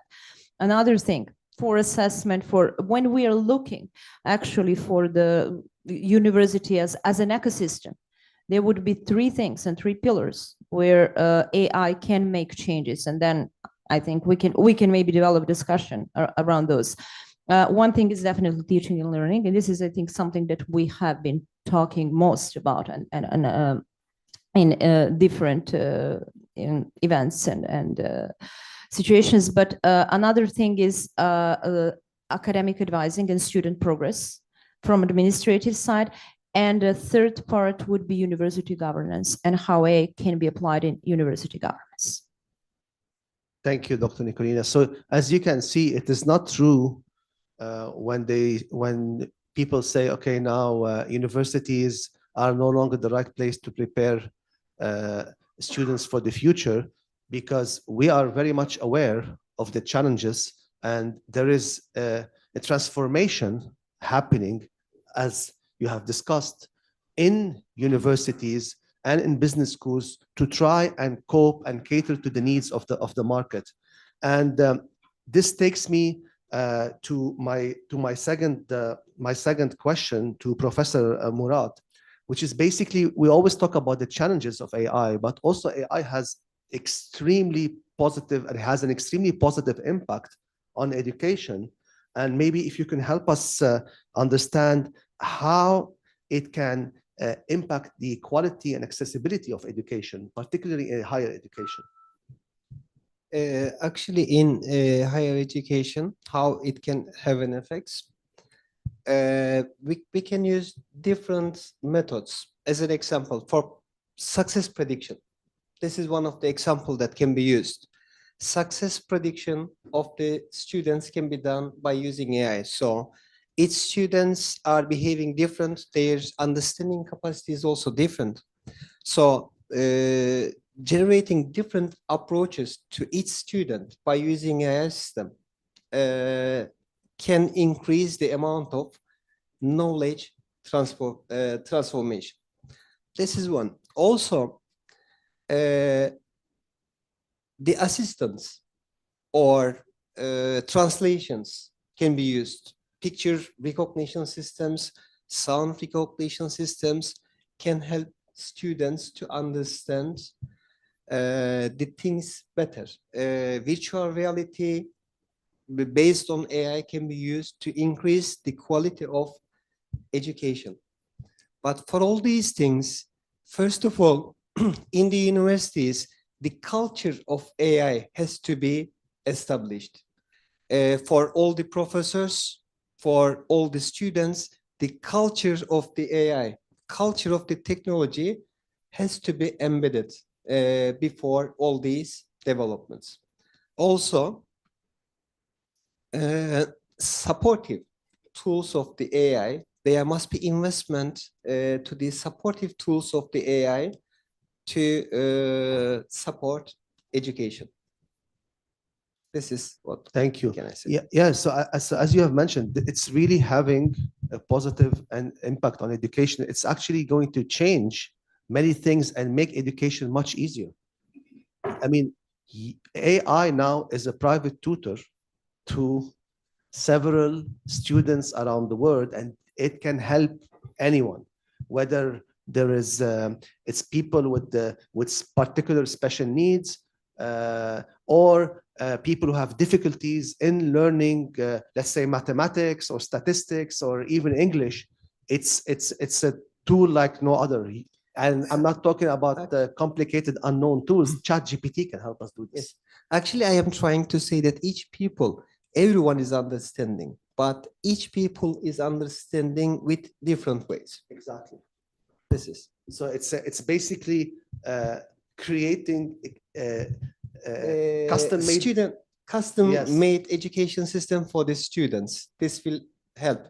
Also, it is being used for the curriculum developments also, finding new demands and then adding all these particles, all these parts and modules into education system to give more advantage of AI on education. Thank you. Dr. Anu, from your opinion and your expertise, what role does AI play in business education and preparing students for AI-driven markets? Good afternoon, everyone, and thank you for the question. Relevant, but I will just take a bite from what Dean Nicolina and Dean Brad said just now. I would like to relate it with some personal experience. Started my PhD training 25 years ago, and I was working in the National Capital Region of Delhi, where I had to, commute for 35 kilometers to go to a relevant university, to the institution, take access from library, take notes for my review of literature, so on and so forth, bring it back to my dean, my dissertation advisor, ask him, request him to filter it for me, and so on and so forth, use those notes to prepare my thesis to work forward. That was then, this is now. We are in a very different phase. We are in a very different, you can say, era. We are there. AI is no longer it's the elephant in the room, and we have to see and we have to plan accordingly. I would like to give some concrete example, and just taking further from there, Dean Murad talked about curriculum development. This is one measure, yes, of promoting AI in education, especially in business education, and as is being done by many schools and universities. I would say there is a great need to connect with other disciplines and other schools with different disciplines than business. Business schools can be, shelled and cocooned, and just collaborate with other business schools, as is the nature and as we are all doing in our respective institutions. I'm coming from EM Romondi. It's a French business school and campus in Dubai and other places. We are collaborating with a School of Engineering, EPITA, for one of our MSCs, which is in artificial intelligence. So knowing your constraints and understanding that you cannot do it yourself is very, very critical for business education right now, very, very critical for the top management, for the team who are leading who are in the governance. And as Dean Murad said, the investment and the funding for making such collaborations is very important. Two, moving forward, collaborations with industry. Enough cannot be said about it. I mean, as at the level of business education, having industrial collaborations is, you can say, at the heart of professional education. So we cannot say that we have revised our curriculum and we are ready for the market without knowing what the market needs. So I was talking to Mr. Kaushik from Spiro. I was very much impressed by what he explained here, the thoughts that were given here. We cannot remain in our own shell. So this is, these are some of the thoughts that I would say that are needed so that we can have a wholesome education, and with conclusion and with confidence, invite our students and tell them that, yes, we are ready to march you in the era of AI. Thank you. And this also highlights, again, the importance of working with the industry. Absolutely. We really, there will be no developments if we don't work together. It's and it's not something that we're just claiming in this room. People who are experts in AI education and in business education in general, and who are working on this topic, realize that the only way forward is a close collaboration between the industry and academia. It's not an easy task because we sometimes think differently, but I'm sure we can make it happen for the greater good and for the benefit of everyone. Now, Professor Washika,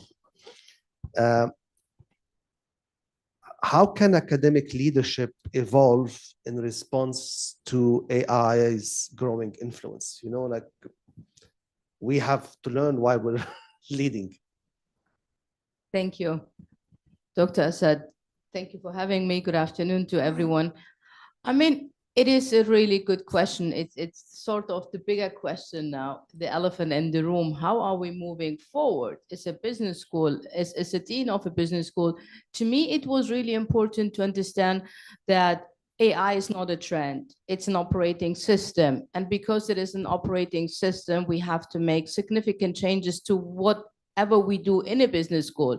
It could be curriculum design, it could be the ways of how we're teaching. For example, at the Dubai Business School at the University of Dubai, we used AI to develop curriculum. And I must say, from the data we gathered so far, in the past, our faculty members needed roughly 90 to 100 hours to develop the curriculum for a particular course. With AI, we reduced it to 16 hours. So there is significant progress made, but keeping it at the macro level, at the bigger level, I studied how medical schools are running, because I think there is so much for us to learn from medicine. It's like business. These are professional programs. And Nicolina was talking about the applied side of it. I truly believe in theory and research, because this is something which is advancing our thoughts. It's opening new worlds. And I think our students need to understand that, you know, practice is fantastic, but there is a theory which is probably leading to other questions, to curiosity, critical thinking, problem solving. But coming back to the ways of how we may consider to run business schools, I think it's more about teaching AI in a classroom based on a case study or in a lab won't be sufficient. So similar to our colleagues in medical schools, we need to understand how can we take the students to the clinics, you know, working with professionals. Again, at the University of Dubai, we are just pilot testing another model where programs are co-taught by professionals and faculty members as well. So to maintain and to remain relevant as educators, I think we have to ask ourselves the hard questions. So what are we going to do about it?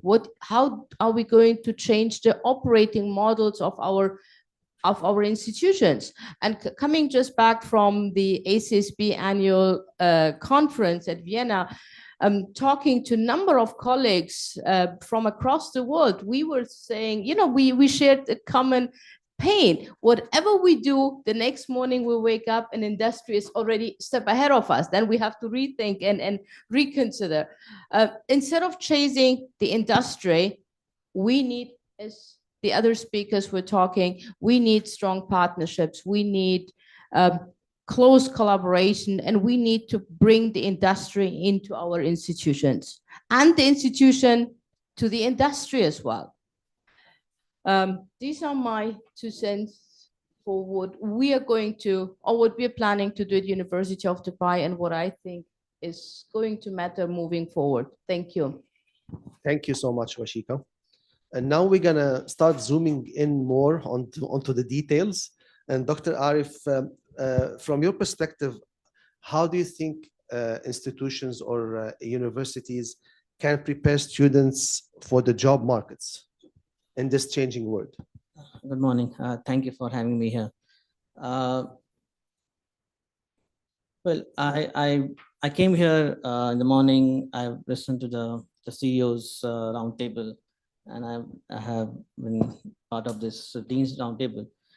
And I have not heard the term paradigm shift once, and for good reason, I'm guessing. That term has been abused so much that it has lost, I guess, and that's why we are wary of using that term. We're afraid of using that term now. But if that term, I'm audible, yeah? If that term could be used anywhere, it could be used, it should be used for this, what we are going through at the moment. right? So preparing universities for the job, I mean, students for the job market. What kind of job market would exist 5 years time, 3 years time, 4 years time? I tend to take a more general sort of broad view rather than you wanted specifics, but I am afraid I'm not, I'll try. But in terms of specifics, we don't know what kind of jobs would be available in the future. I mean, there's been studies done that the jobs that students would be in school, the job that they will be doing, have not been invented yet, they don't exist yet, right? So we need to think more broadly. I think we need to sit back and look at what are the implications. I mean, we just talking about AI at the moment. AGI, ASI is just around the corner, right? We throw the whole textbook away, right? So I'm hoping in this conference, right, the papers that are going to be presented, at least some of them take that perspective in the sense that we are currently at the moment, we're talking about AI, the geopolitical issues, it's a perfect storm. And sustainability, we're talking about sustainability. We were talking about sustainability for 30, 40 years. I mean, when I was in school. But all of them are coming together at the same time right now. And things, I mean, not to be like, I don't know what it would look like, but it will be different. It will be different. We don't know. It's scary, but and I have great faith. Now, it's scary in the sense that I have great faith in human ingenuity. When the internet came, a lot of us were afraid. I mean, a lot of my father was, for example, he said, I have been educated, suddenly I have become illiterate. And when computers 90s, a lot of us are training when AI is coming, machine learning. How do we teach that to students? Students who don't want to do maths. We are talking about integrating AI into the syllabus. At what level do we integrate AI into a syllabus? I mean, okay, I'm jumping the gun here in that sense. That question will probably come. But you get my point. What I'm saying is we are preparing for the future first. Yeah. We have to, I guess, if you want to, I mean, the students who are in school now, like they are going in 4 or 5 years time, they are going to come to us in universities.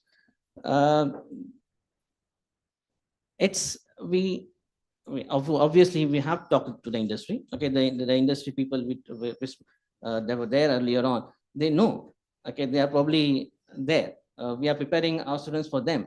So that goes without saying. We have to work with them closely, much more closely than we have done in the past. I guess if that's one concrete step. Thank you. Yeah. And if I want to ask a question to everyone, if you had to choose one skill that we know for sure we should teach our students now in order for them to be able to help them succeed in the job market, what do you think that skill should be? Critical thinking. Cloud computing. Decision making. I mean, yeah, ethics probably will play a much more important role than it has. I mean, it has always done, but in the age of AI, ethics probably would be much more critical. Of course, critical thinking and all those stuff as well. I would like to add to what Dr. Arif said. Responsible decision making. I'll rephrase mine. So that combines critical thinking with decision making. It's at the heart of all business. So yeah, responsible decision making. I will add to it also adaptability. So be able to adapt to a fast changing world also, and making decisions in a fast changing world, because it's going to remain like that. Before we were writing to the walls of the universities like that, knowledge is power. But now I am thinking that it is changing. Knowledge is not power anymore because knowledge is everywhere. Now, the creativity is power in the new generation of the education, I think. That's true. Yes. Yeah, I would like to add something here. Again, from personal experience, we are trained more than from professional experiences. My older son, he's applying for universities in every part of the world. He's interested. And I offered to help him in doing that. And he stood first and he completely disregarded my assistance, though I am an educator for nearly 3 decades. And I asked him, how did you select the schools that you are applied for? And he showed me the algorithm that was there to assist them. Now he is, ladies and gentlemen, 17 and a half years old, and he's already able to use the platforms which are readily available, freely available, and make a sensible decision out of it. I mean, this is something that we have to open our eyes to. And I completely agree with you. Adaptability becomes very, very important, because the youth that we are training, if they are not adaptable, if they are rigid, it will not work for them. As Dr. Arif said, we don't know 5 years down the line what kind of jobs they are going to do, whether what they are learning today will be relevant to the industry at that point of time. Again, going back to my word, he's going to become a computer scientist. This is his dream job. And I asked him, why are you so into coding? Don't you know that there is a solution for everything? And I tried to pique him, because he's my sounding board. And he told me that no, coding may be sidelined, but it will not go away. Algorithm will not go away. Machine language cannot be completely replaced by no code.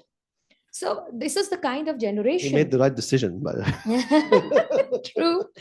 And this is the kind of generation that we are addressing. And we have to train ourselves more than we have to train them. So again, yeah. I totally agree with you on everything, and particularly on what you just mentioned at the end. So we don't want them to adapt and learn faster than us educators. But that's what's happening. That's what's happening. This is already happening. That's happening. And we should not be, I say, vain. We need to admit what we don't know, because this is the only way, and we need to learn all the time. We cannot stop. So sometimes, yes, our students will know more than us. That's normal. That's completely fine. So I think this is the way it's completely okay to. If you don't mind, I would like to add Sure. something. In our school, we are using Word, a platform which is AI based, and the students are, encouraged to use this platform to find out what are their aspirations, what programs are best for them, what courses are best for them, and it takes them, help them in their learning journey, and so on and so forth. So AI has to be inbuilt, as Dr. Nicolina was saying, it has to be inbuilt in the system, and we have to adopt it completely from the grassroots level in order to have it any meaningful impact on the generation we are addressing. Another important thing is ethics. I attended a conference, an internal conference of our schools across the campuses, and one of the professors, he's an AI scientist, and he likes to experiment with Gen AI platforms with the students. So we went into the workshop knowing what is to come. We know what is ChatGPT. We know how students are using and, so to speak, abusing it. So I thought maybe I'm wasting my time attending this and I will not gain anything new from it. And to my surprise, he told us that how we can use ChatGPT or any other Gen AI platform with the students. So what does he do? He makes them use him. He enables them to use them. He forces them to use them, and then asks them to make a critical review about whatever content they are unearthing from the Gen AI searches, which is the kind of deep research. I mean, we are trying to dig deep. We are enabling their minds and letting them work harder, even with using the generative AI platforms. Thank you. That's actually one of the key ways to ensure that people are learning. which takes me to my next question, Dr. Nicolina, is how fast do you think we should be integrating AI into our curricula and programs? I think immediately. And I know that this might be challenging with all the procedures and things that we need to do and curricular revisions and the again, going back to what's wrong with the system if we need 1 year to implement changes, and by that time, industry is again 1 or 2 years ahead. So we need to be very, very fast. I'll give you an example from both my own classes and from some other classes from College of Business Administration. ChatGPT was launched in November 2022. January 2023, generative AI, not only ChatGPT, but also Midjourney and some other tools were in my classes. I'm teaching marketing, so it's kind of easier to apply. For some other disciplines might not be that easy. But not only as a tool of content creation, because for content creation it's sort of obvious, but also, for example, I have AI tutor that's created back in 2023. She or it or whatever you want to call it is called Edina, and she's actually the emulation of my own teaching assistant, Dina. I asked for her permission before, and this is a support, like a tutoring support system for students. I created it as a GPT through ChatGPT, and then we were testing it, and students were providing their feedback on this. The feedback was really, really good because they were using it to prepare for the exams. They were using it to find responses to some question. And again, the way how it's programmed, it gives reference to see your TA or to see your professor. So it's just a support tool. So this is one of the things that really, and that students appreciate very much when you have the new thing, when you have something that is just starting and they're learning about it. This is what's giving them their competitive advantage. Feedback of one of my students, she graduated after this year, she was going to some job interviews, and they told her, oh, you know all those things, this is so new, you learned this at university. So these are the things that we need to, I think, implement, and we need to find a way how this is going to be done very, very fast. Thank you. So basically, since the implementation has to happen now, and it is happening right now, again, we emphasize on the importance of having the industry work with us, particularly when it comes to curriculum design. And I think in the UAE now, the government is helping us a lot on that front because it's giving us more liberty in terms of accreditation, to have industry involved with us in classrooms, and is allowing us to have even 40 or 50% of certain courses being designed with industry partners. Professor Murad, talking about this, how do you see, what sort of partnerships can we actually have between academia and the industry? Actually, this is one of the best method of partnership to involve industry in the universities as deciders about the curriculums, because they know better what they're expecting when the students will graduate from the schools. As a university, if we just go with the traditional systems, which was coming from many years ago with these informations, then when we are sending our graduates to the outside, to the companies, what they are making, they are training these students with the special areas to involve them in their companies.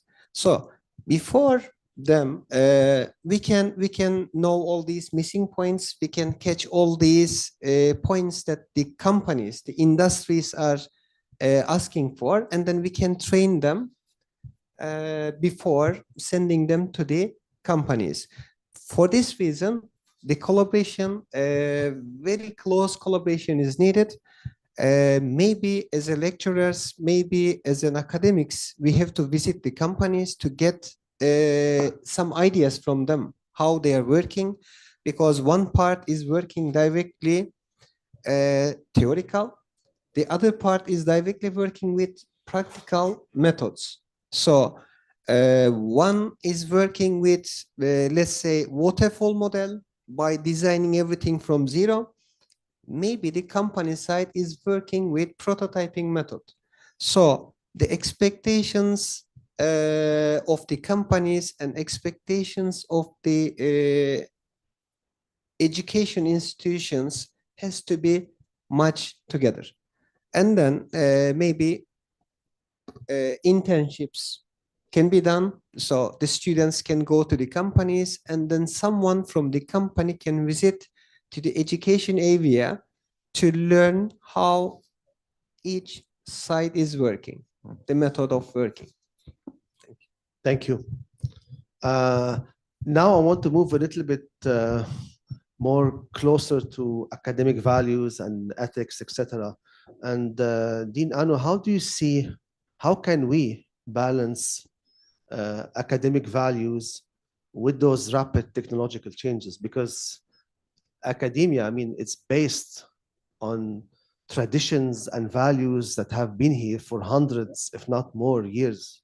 And so what do we do here? Should we do this balance or not also? Well, I think a very, very relevant question. Thank you for that. We cannot do away with traditional values, that is for sure.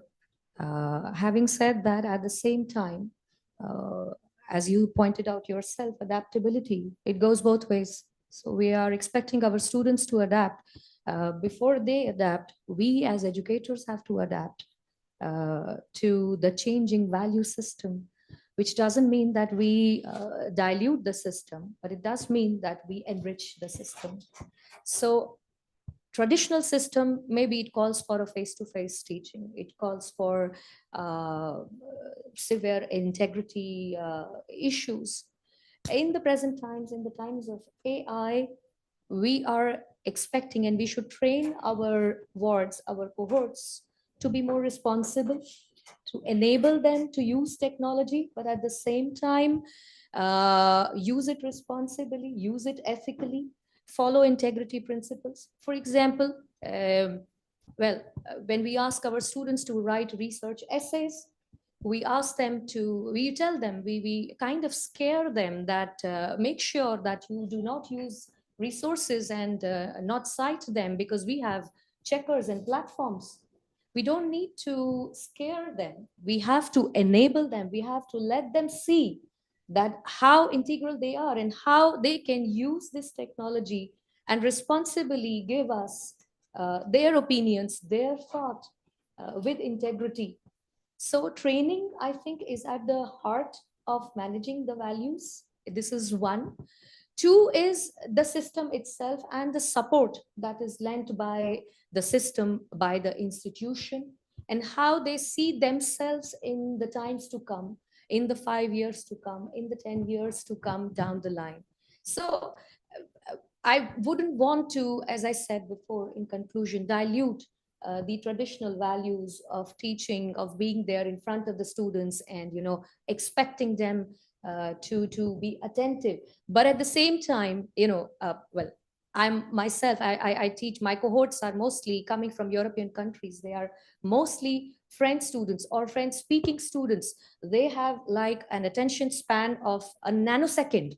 And the moment you lose your train of thought, they have their laptops open, they have their devices open, and they are doing what they are doing there. I mean, I will not say that they are engaging in activities. I mean, we can have a control on that. But I will not recommend our IT administrator to jam the signal just to let them focus on what I'm saying. I see them engaging in our discussions. I see them engaging in trying to find, okay, can I add something more to what the professor is saying? So values cannot be thrust upon the students. Values have to be enabled. Values have to be supported. And as educators, we should also adapt. Thank you. And Professor Washika, can you give us maybe an example of an initiative that you are taking or plan to take in the near future to adopt AI into in one of your courses or programs? Thank you. I mean, just to Dean Anu's comments, values need to be shared as well. So it's not just about what we're expecting from our students, it's about what we do as well. And I feel very much if we use, for example, AI to design assessments or a curricula or for marking purposes, we need to be very honest and transparent about it as well, because our students would probably know when we use AI to provide feedback, for example. So I believe everything what you were saying, I 100% agree with you, but values need to be shared as well to uphold them and to make sure that they are really lived.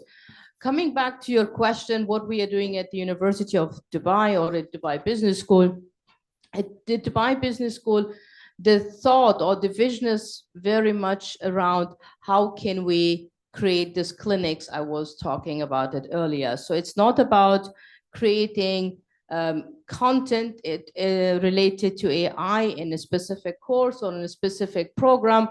What we did, because we're a small institution and I know funding and resources are always difficult to access, in particular for smaller institutions, we looked out for partners. So we chose our partners quite wisely with a lot of effort, and a lot of time went by, for example, to create something, or not to create, but to partner up to become a pathway school to MIT in which they teach data science and statistics. I personally took some of the courses and they are phenomenal.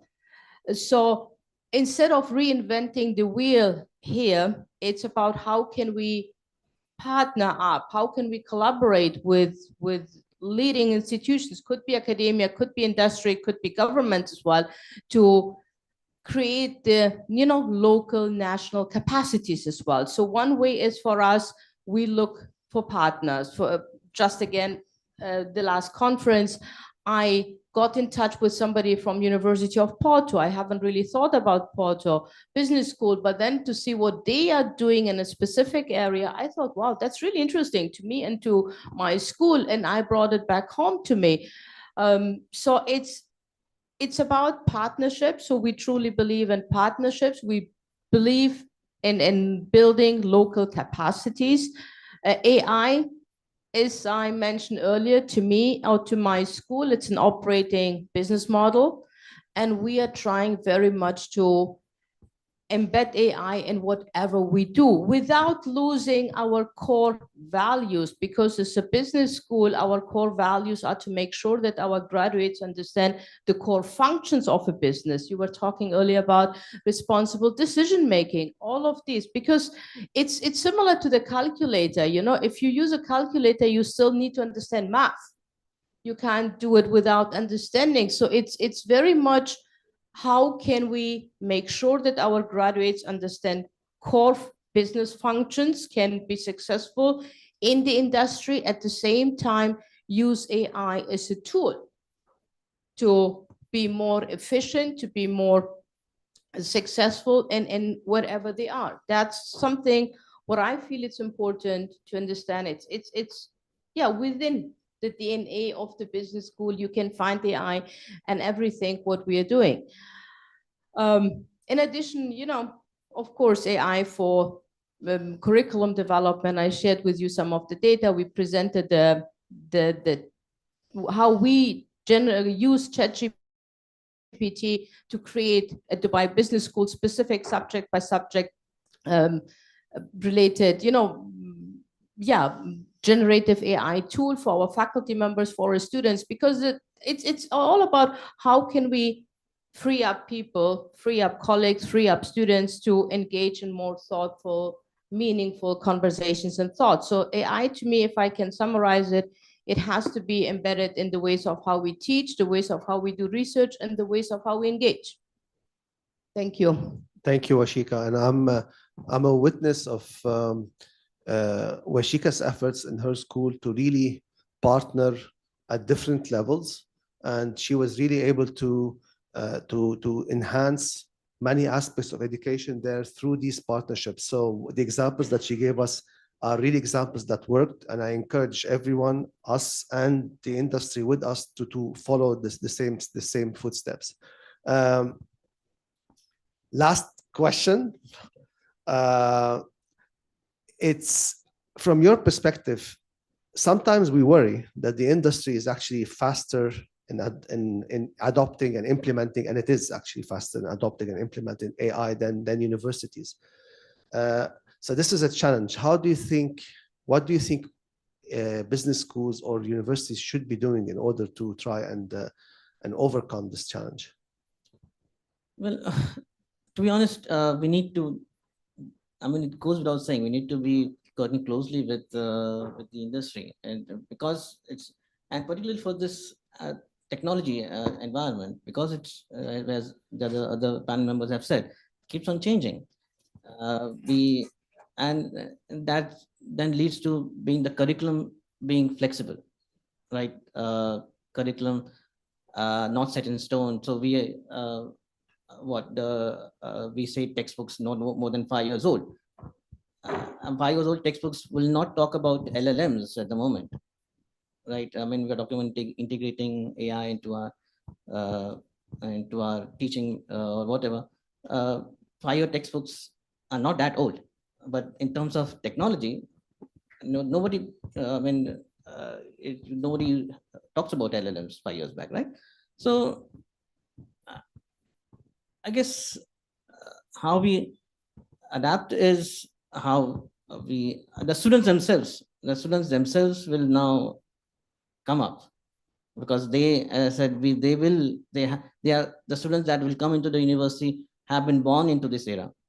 They have been born with data all around them, right? So they, and I don't know how it will happen, but we will adapt. Universities, humans will adapt to this new reality. Again, you're looking for concrete answers. There are no concrete I'm answers at nothing the moment. I have, apart from, I guess, incorporating the industry very closely. As I said, in fact, asking them to design our curriculums as well. As you said, the government now allows us this. So I guess it's a very practical step for industry to dictate, or to not to dictate, that is influence to a large extent, and keeping our education. The education environment is very different. We are educationists. We have certain values which are different from the industry values, right?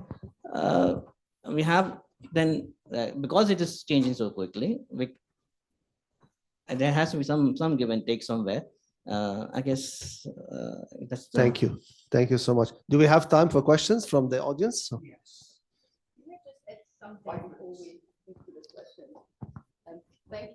Thank you. Just for a second, because I found it very helpful when this question or this discussion popped up in another event. I mean, when we talk about the technology and transformation, it seems that we're in such a rush. But as educators, our responsibility is as well to allow individuals, our students, our learners, to grow as a human being as well, and to build and to develop a character, a profile requires time. So I understand on the one hand, we need to be, we have to rush and we have to be fast and we have to do things very fast. But on the other hand, it requires some time to develop a human being as well. And I think, for having said this, I don't think that universities will disappear.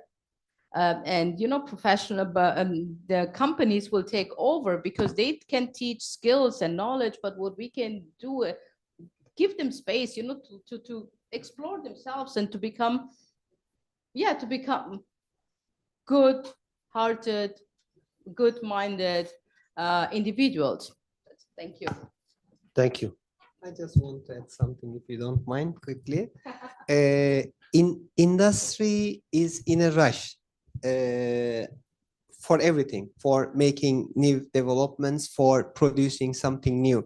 Because in the industry, there is a competition.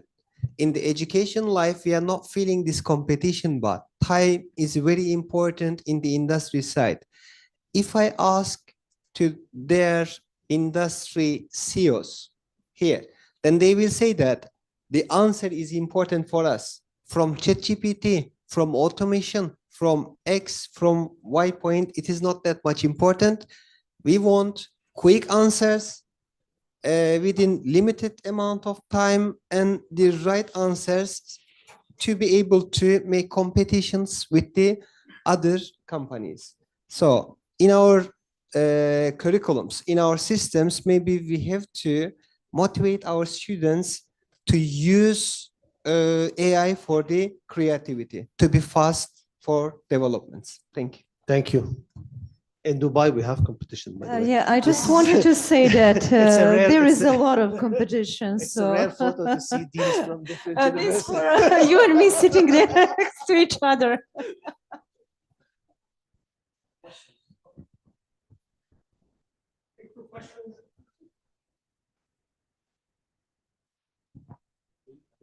Thank you very much for the interesting discussion. My name is Rami Hassanin.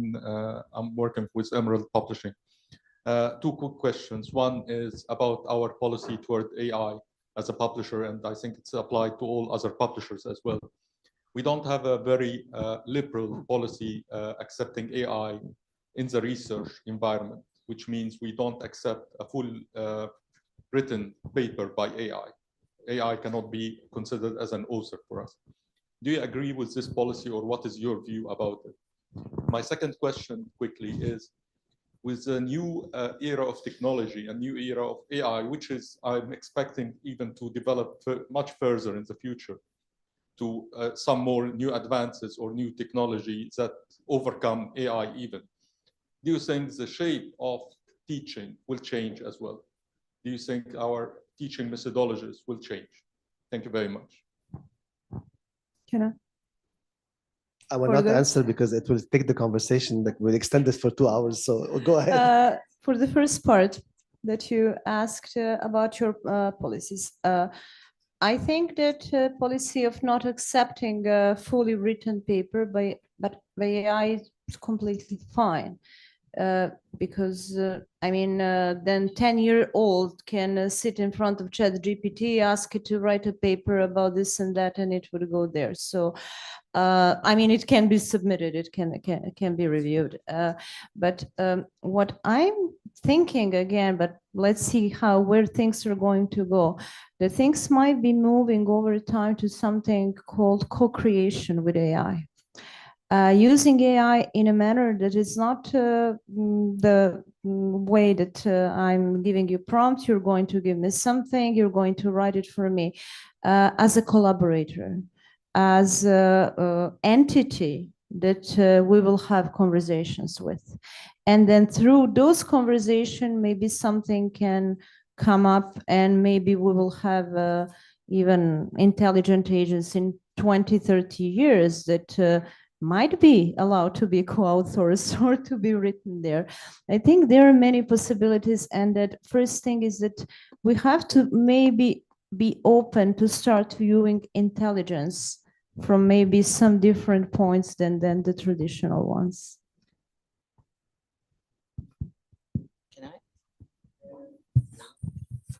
For my side, can I add something? Yeah, but that will be the last, and then after that we will have to stop. They cut me. This is the price to pay when we are between.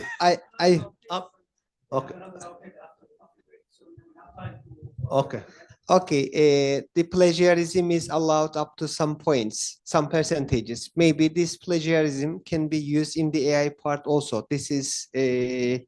But AI so far, we have to ask for also declaration on the level of AI and the Okay, I will. One point. I will have to stop it. I'm very sorry. We will continue just 1 point. outside of this. Thank you so much, and we'll see you in a few minutes. Yes. We come for our table for CEOs and editors, and for any further discussion that will be Q&A for that. awards and luncheon. Thank you.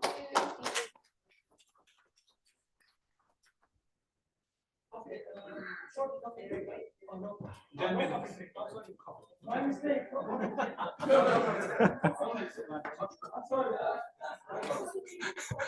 Rock your feeling. You need to have a coffee, hot one. Yes.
Good job. Thank you so much. Not now. We have a session. Third one.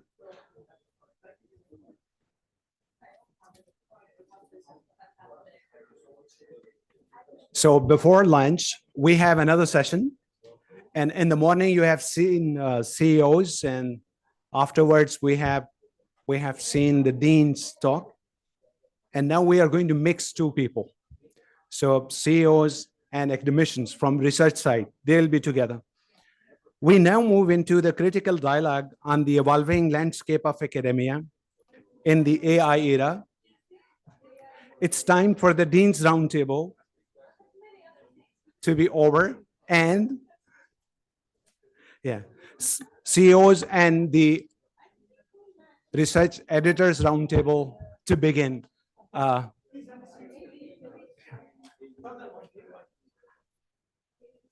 Nicolina, how are you? I'm good, great. Yeah, just a quick announcement. This roundtable is convened by Professor Abhilasha. She was the president, CFD, and the vice president, American University, now leading editor in the known journals. And she is associated with American University in the Emirates now. I invite our distinguished panelists to the stage. Professor Abhi, she is going to convene. Dr. Tatania from AUD, Dr. Rimara Walt from AUD, Mr. Abzi, White Feathers is a CEO, and Dr. Allah, Managing Director from Machine Sense.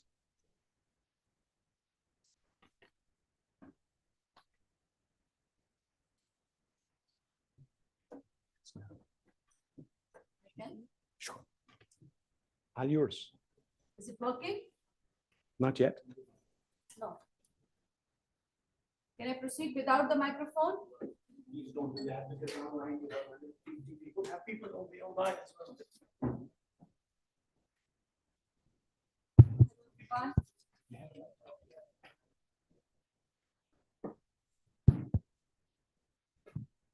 Hello, hello. Yeah, it works.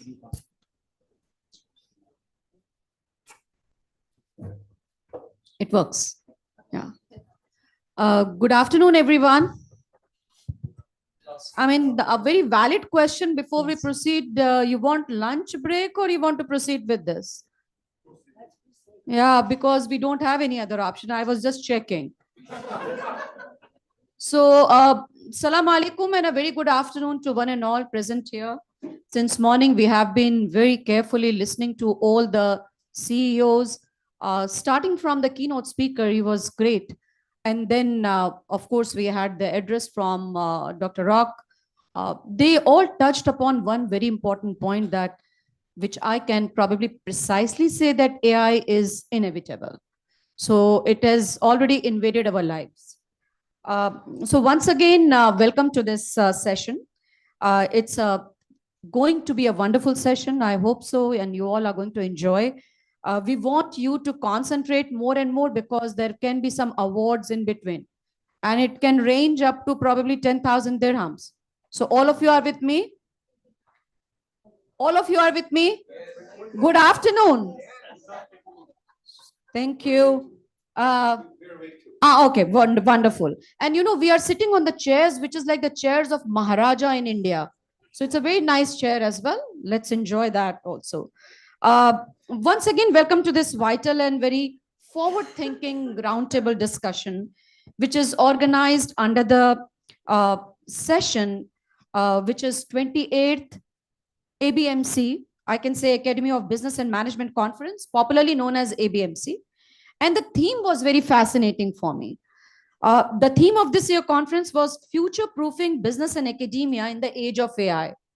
Very tough question. I don't know, I really give kudos to the person who was thinking about this theme. I'm sure the CEO of ABMC, but future-proofing business and academia in the age of AI, it really allows us to reimagine completely how the business is being done, how the teaching is going to be in future, how education, industry, and research can evolve together. So those are, and because the entire era is driven by artificial intelligence. Now, the rapid rise of artificial intelligence on one hand has really challenged our traditional roles. I mean, we saw in the previous session, it is so difficult. We don't have answers to many of the questions, but we are debating on those questions. What to do, what steps to take, how to use regenerative AI. Should we penalize the students or not? Can the students, they use, ChatGPT to come up with a good paper? And I like the question which was posed by Rami. It is such a valid question because I am using their policy. So Rami, we are using your policy. And we basically disseminate their policy to all the authors. As editor, I'm very careful that policy has really saved us. So it is, on one hand, there are challenges. On the other hand, we are also having a lot of opportunities, tremendous opportunities. Opportunities to redefine our teaching, our research, our workflows in the industry, and also how to innovate and how to collaborate. Now, the question comes like, can AI serve as a bridge? And allow me that we have a distinguished panelist today. We have Dr. Tatiana Zalan, Editorial Advisory Board member for Review of International Business and Strategy, and also faculty member at American University in Dubai. She brings deep editorial and strategic insight on global business transformation. I can say that. We have Dr. Remara Wok. Dr. Remara Wok, member of the editorial board of several high-impact journals, including International Journal of HRM, Journal of Global Mobility, and International Journal of Organizational Analysis. I published 2 or 3 papers in that journal. So good to know you in person. She's also a faculty member at American University in Dubai. And her work spans international HR, mobility, and ethics in academia. So we have very carefully selected the panelists for you.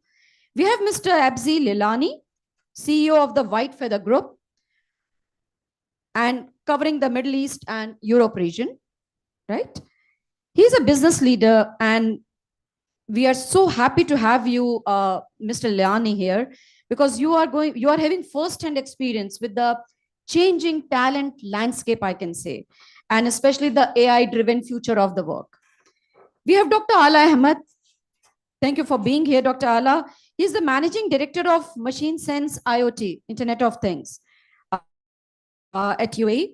He's a visionary in AI innovation and practical application for business growth and industry integration. Please join me in welcoming them. I need a round of applause. Thank you very much. So without further ado, let us begin our discussion. Dr. Tatiana, can I start with you? Yes. How can journals and editors leverage AI to enhance the efficiency of the entire editorial process?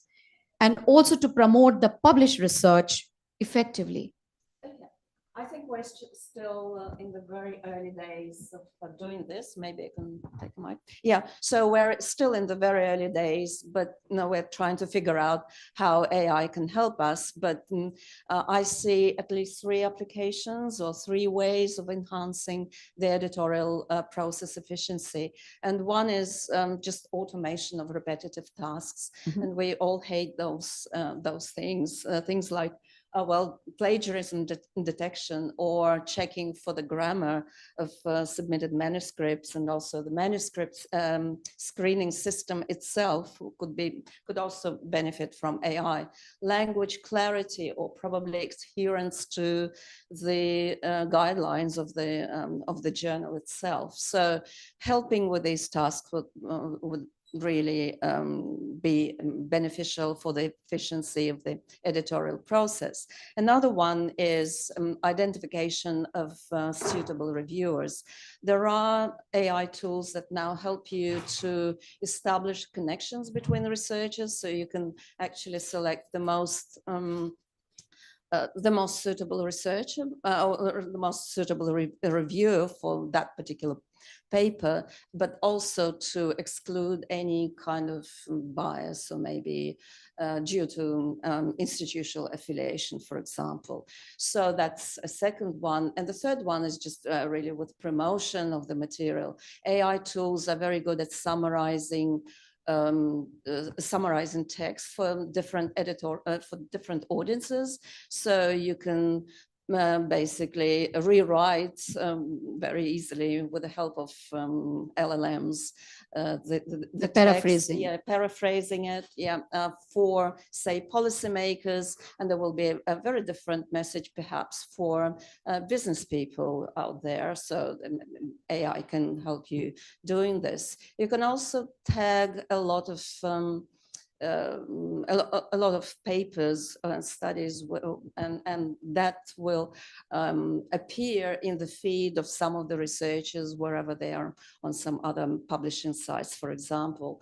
And of course, you can use it for promotion on social media and trying to figure out what topics are trending, what's the best time to post various studies and or summaries of the studies on that particular social media source. So 3 ways. Yeah, that's great. I mean, you have touched upon something very relevant, which is the dual role of artificial intelligence in streamlining the peer review process, and also in making research more accessible to the global audience. Correct. So thank you very much. And indeed, with automation and natural language processing, the editorial team can focus more and more on value creation. Exactly, yes. Wonderful.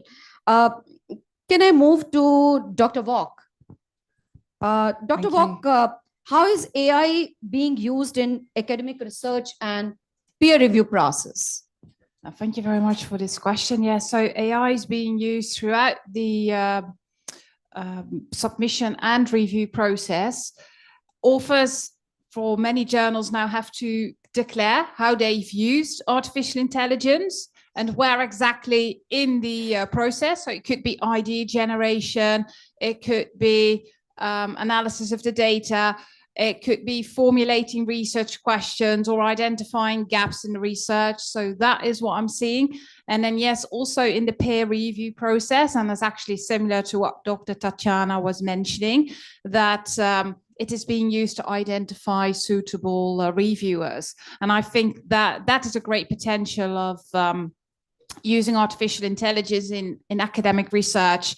And because I'm also an associate editor of the Carpathian Journal of Food Science and Technology, and this is quite a new journal, and they are definitely not as well established as one of multiple of the journals that have been out there for years, and everything still is being done manually. So authors have to, with their submission, have to suggest 3 reviewers, and then as an associate editor, you have to select from the database particular editors or reviewers that could review the paper. And that's quite a bit of work to do for a person. And if that could be done through artificial intelligence, which I'm sure is being done by the more established journals, that could greatly alleviate the task from associate editors and actually focus on the review process. Yeah, So I can comment that as senior editor of Journal of Applied Research in Higher Education,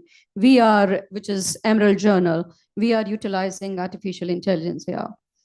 So we use AI. So can I summarize that now AI has become a kind of co-pilot, both for authors and reviewers?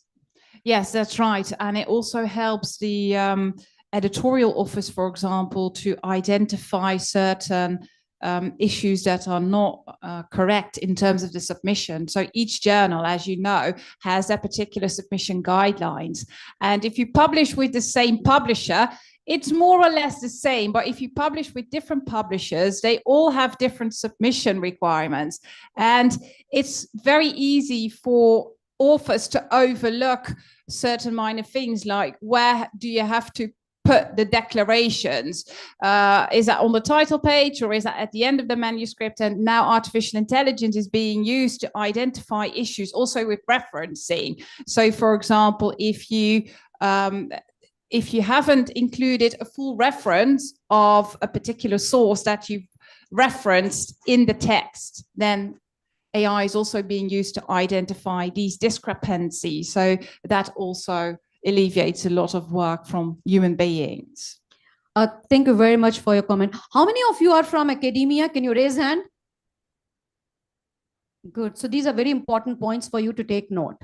And these are associate editors, senior editors. Probably after the session, you can definitely have a separate discussion with them about their journal. Thank you very much. Let me go to Mr. Lilani. So after this research, and some comments from the editors, I just have a question for you. How do you think AI is transforming the skill requirement within your industry? Thank you so much for the question, and good afternoon, everyone. Thank you so much, Dr. Rock, for having me here, and especially because I live 30 seconds away, just down the road. So keeping it very, very close to my house. I'm very happy and very fortunate and grateful to him. So coming to the question about skills. So I'll premise that a little bit and tell you a little bit about what we do and why it's so important and why I think we're in a very unique position to answer that question. So we work in EdTech.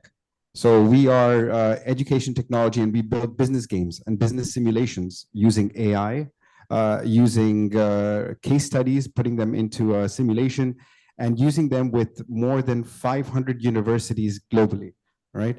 So that puts us in a unique position because I can tell you, oh, in the tech industry or in the ed tech industry, we fired 35% of our workforce because we don't need them anymore. So we can save all that money because AI is doing all the work to write the code. So we don't need them anymore. We can say we cost saved by, reducing some of our sales staff because we have AI to do them. So we have AI that can take over the jobs very easily. But on the other hand, I also speak with a lot of business deans. I speak with a lot of professors globally.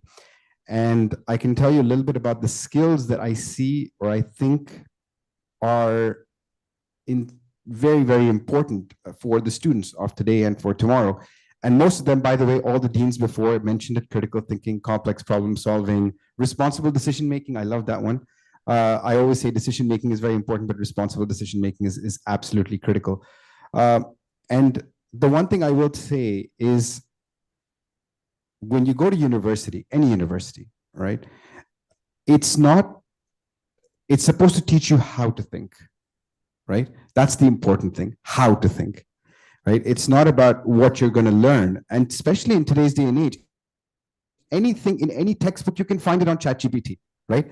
But how to think, that's what's really going to bake your cake. And that's something that I think is very, very important in the skills market. So not just what the problem is and what the answer is, and it should be timely, it should be correct. But how did you get there, right? How is very important, and the why is more important than the what. That's what I would say. Thank you so much. So I mean, I just have a quick follow-up question. What advice you will give to the lot of deans sitting here and faculty members sitting here, like how they can future-proof the graduates for roles which are not existing? I mean, they have mentioned that. Listen to your students. And I'll tell you why. I was in a party 2 days ago, all right? And I'm sitting with a 21-year-old, much younger than I am. But he makes me feel older now. And I was asking him, I said, what do you do? And he says, oh, I work on Instagram. Excuse me? What do you do on Instagram? And he takes out his phone and he's showing me his Instagram page where he has 200,000 followers. And he says, everyone's paying me money to post. And I use this AI bot and I use this AI tool and I use this and I use that. So all this time we've been sitting over here, everyone's talking about research and everyone's talking about how, generative AI is helping them to do more research effectively, easily. Why not extend that to your students? Why can't it help them on a day-to-day basis for learning better as an online tutor? So listen to your students is what I would say is. So Abzi, I will come back to you because I do have another question for you, but let me just ask Dr. Ala first. So Dr. Ala, taking like students can probably build a career working on Instagram. I mean, this is what I can understand from what Abzi said. What do you think, how can AI be leveraged to drive business growth and expansion in, today is a very volatile and I can say competitive landscape? Yeah, first of all, good afternoon. Here I'm leveraging, because I'm wearing the two hats. Myself, I'm an academician, where I go through all of this, theoretical base of how we need to build our decision. And in the end of the day, on my second hand, I'm entrepreneur with a fast grow business competition. My answer for this are what we try to apply in our company. You need not only to scale, you need to smart scale. Okay, and this is, you need a way to do it. And actually, I will give you a personal example for what machine sense, what we try to do. When we built our business, we leverage AI in the core of our scalability. And we try to leverage it, from the base of our manufacturing to help us, to improve efficient design process all the way to production. Then, we take it to the second layer, prepare or treat massive amount of data to give a real insightable decision to our customer, where it will support, the ROI decision making of it. Okay, and it will help the sales team, other people, to give a value proposition for the customer. And the third part, from the operation itself, as he say, many of the jobs that can be easily replaced by AI. But from my experience and knowledge, really AI is a very sharp tool, but you need to educate people how to use it. Because if you use it right, it will really give you a handsome outcome. And from what usually I tell people, I spent almost 2 years to build my lecture review, the real gap in my problem. With my knowledge now, I can do the same in 2 days. Okay, and this is really key important to know. Literature review? Yes. You can do in 5 minutes these days with the AI tool. Exactly. Well, also, one of the things, till now, either the GPT answer or any other AI tool is not really straightforward, because it's reached a point, it can make up an input for you and he can make up a resource for you. You need to be extra care on it. But this is the moral of the story, or what we try to say from business perspective of grow, you need to smart scale, really do study steps how to do it. Yeah, I mean, I like the word which he's using, which is smart scale. So we can say that AI is like a growth catalyst, right? Exactly. Yeah. Yeah. So a growth, and it is capable of unlocking the human potential as well. Right? Exactly, yes. Okay, thank you very much. And I can see that, yes, we saw in the previous session also when it was the discussion about between the CEOs, and they said that, any decision making, they can take the decision with speed and precision, especially due to AI. So we can say that it's more like a AI driven decision making these days. One of the things that we think about from the perspective how we leverage AI to improve the value proposition for the customer. Actually, we design our two platforms. Okay, the response of AI, it will be based on the persona login. Okay, no idea. The system is being looking from the CEO level, let's say, to the technician level. But the CEO really he's not interested to know the deep technicality about the use case when he needs to know the business impact in this overall business. Rather than the second or lower level, they will need to know more insight, more recommendation of the case. And this is one of the ways either, it will be really so popular with our customer because it's safe out of time and redrive the decision making. That's wonderful. Great comment. And it was really, really insightful, Dr. Ahmed. Now, Dr. Tatiana, again, coming back to you. So I do have some concerns about the ethical standards, How can AI support researchers in producing high quality work, but also maintaining ethical standards? Well, I was expecting this particular question. So what I did, I went to the site of Emerald Publishing. RIBS belongs to Emerald Publishing, and saw them, just studied their ethical guidelines policy. And they're very specific, very clear about the policy. So generative AI usage key principles, this is what they're saying. Copywriting any part of an article using generative AI is not permissible because it's not considered then human work, right? So you cannot attribute copyright to a machine because it's basically violates accuracy, integrity, and validity of research. The generation or reporting of results using generative AI tools is also not permissible. In-text reporting of statistics is not permissible using AI. Copy editing of an article is permissible because this is being done by other tools anyway. So that's permissible. Images created by AI, reproducing them is also not permissible. So it's a very strict guidelines, and probably it's not a bad idea because I think you wouldn't want AI to be too creative about, say, medical research because it has really severe consequences for everyone. So I can speak from my own experience how I have used AI in business research, and I find it very, very useful. It's definitely excellent at generating all sorts of titles for your papers.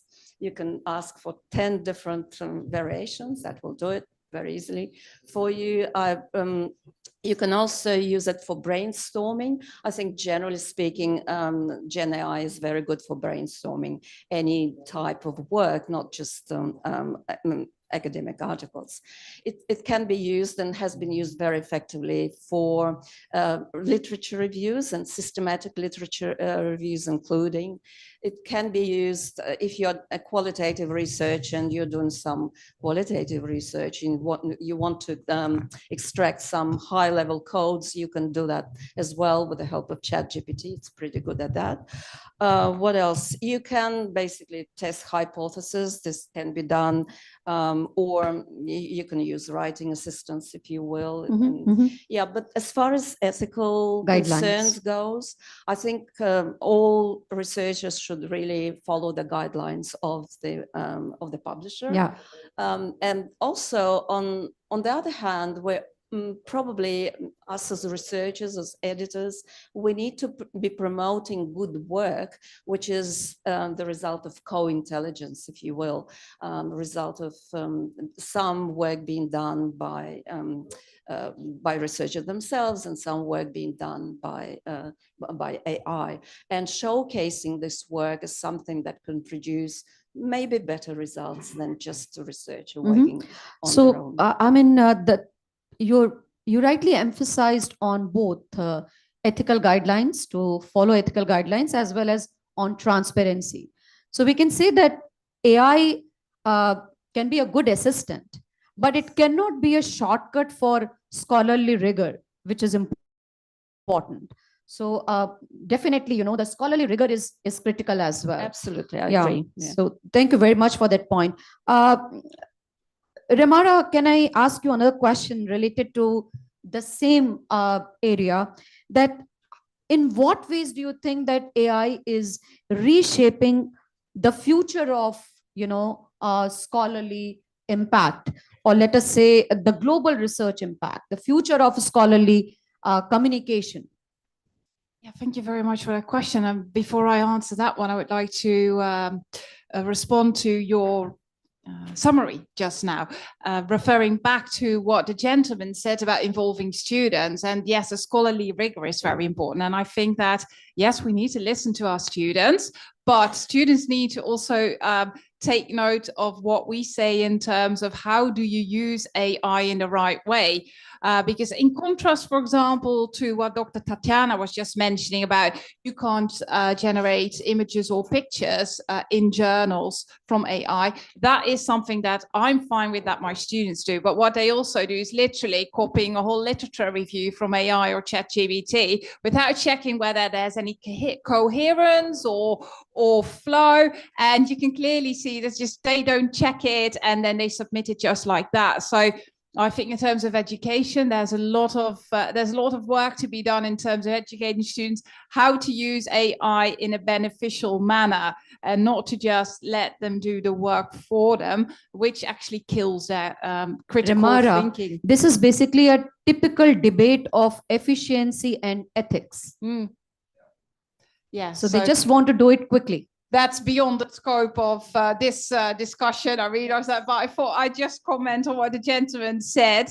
And yeah, I think there's a lot of collaboration to do with people from business and academia to make sure that our students possess the skills to use artificial intelligence in the right way. But coming back to your question, I would also like to allude to what Dr. Tatiana said in terms of ethics. I think that in research, especially in, she mentioned the word medical research, AI can be very beneficial in checking whether the manuscript is in conformance with certain guidelines. And especially when you do medical research, and beyond my business and management research, I do such research, you have to abide by certain guidelines, like the consort for clinical trials. If you engage human beings in trials and you give them a medication or a particular dietary plan, and you test the effect on their health or disease status. And the same thing goes for PRISMA, which you have to do, which you have to follow when you do systematic reviews and meta-analysis, and then COPE when you do case studies. And I recently published a case study. You have to be very particular that you got informed consent from the case study subject that you reported on in your article, and artificial intelligence is very helpful in identifying whether you've actually included a statement of that in your manuscript. So Rimara, would you like to comment also on the algorithm bias? Because I do have some concerns about like inclusivity, for example. Yes, that's a good point as well. So the bias, and Dr. Tatiana mentioned that word as well, the bias, of course, plays an important role. And that could be bias based on race or gender, or a bias of the researcher towards a particular preference. It could be, let's say, for example, the researcher has a bias towards a particular nutrition plan that could be most beneficial in his or her view for the majority of the people. So the data would then show, oh, we should all eat a Mediterranean diet because that's best for our heart health and we will live 5 or 20 years longer than any other dietary pattern. But then AI can also help very well in analyzing particularly the statistical data to see if the inferences from the data are actually correct, and not also distorting certain statistical data that might be in favor of a certain dietary plan or might be in favor of a particular medication, especially when it comes to the absolute versus the relative benefit. So I think it does require some critical reflection on that. Yes. Yeah. Okay. Absolutely. Wonderful. Great. Now, Abzi, you said you ended actually with the comment, with a statement. Listen to your students, right? And we are working in academia. We always listen to our students, but still, we are always questioned. I had an issue. I was the vice president and provost and president, let us say, for almost a decade. So we come under Commission for Academic Accreditation. Our institution is under Ministry of Education, let us say, Ministry of Education and Scientific Research. We have a very clear policy. And we have been asked that all your programs should have industry advisory board. So we need to bring industry to our institution. Unfortunately, there is no such guidance or mandate for the industry that you should also keep an academician on your board, right? You don't have any such thing. And then the industry people always keep saying that, your graduates are not ready for the workforce. What are your comments on that? How can we build really strong industry university partnership? And especially when we are talking about the era of artificial intelligence. It's a great question. So coming back to that last point, right? So I'll circle it back. Listen to your students. I think it was a bit misinterpreted in a way. And the comment was more towards the way students think at the moment is very different from what they did 10 years ago, 20 years ago, 30 years ago. When they were in a classroom 20 years ago, they would sit in the classroom and listen to the lecture. Today, they're on their phones, right? Why? Because we're not piquing their interest enough, right? We're not engaging them enough. You need to use more tools, whether AI tools or tools like simulations. Of course, I will do my little plug-in because we create business simulations for students. And I can tell you this, we were we were doing a competition a couple of months ago, and they were high school students that were using, there was an entrepreneurship competition, and the professors come to me and they said, do you think these high school students will be able to sit for 2 hours? They'll be running all over campus. How are we going to do it? We need security. We need this. We need that. I said, well, I guarantee you they will not get up from their places for 2 hours. And they didn't, because they were engaged. And that's what I mean by listening to students, is that teach them the way they want to be taught in that sort of context. So that's that's what I would come with, or close that gap a little bit. The second thing you asked me about is how for us, of course, we work in academia, we work in ed tech, right? So we do actually have a lot of professors on our boards, right? So we do actually work a lot with them in order to understand what are the students doing in the classroom right now, what do we need to teach them, and so on and so forth. So we work very closely with them. And in terms of industry guidelines for academia, I do think it's very important. I do think, we should be more, I try to do as much as I can. I don't visit. Yours is an ed tech company, so it's fine. You will have professors, yeah. But not all the companies, industry doesn't have any academia person, on their board. They don't have simply. They don't. And of course, education is just one of our businesses. Of course, we have fitness, we have finance as well. So in that, we don't have them. And I see the gap as you correctly pointed out. And of course, that's something that we need to look at. But again, the question is why? Why do we need them? And what value will it bring? Once we start bridging that gap, then of course, the answers become much more evident. So I think the academia can co-create the curriculum with industry. That's what I think. But if I talk about you, Abzi, how can you or your company support the academic institutions in workforce development, like for the readiness of our students, By speaking, by talking to each other. So I'll give you a little example. We were speaking to one of the professors in a Canadian university, right? And she said that, listen, I have this final exam and it's a case study that I usually give them, but I don't want to grade them, right? I think AI can do that for me. So we made that into a business simulation for them, into a business simulation, which used complete AI to evaluate what the students have written, to grade them, and to provide feedback. We've taken a massive English course. So from Spanish to English, it's this huge Spanish language company. And we've developed, it's over 150 hours of a course, and we've completely made it into AI. So students can actually log in and learn English by saying whatever they want to say. And by the way, right now it's in text. We're working right now very closely to make it into speech so they can actually talk to the app or talk to the computer and get it, so speak, and then the language AI will correct them and tell them, okay, this grammar is correct, this grammar is wrong, you need to change this, you need to change that, and then say it again, then say it again. So we can do it, but it just needs a little bit more collaboration.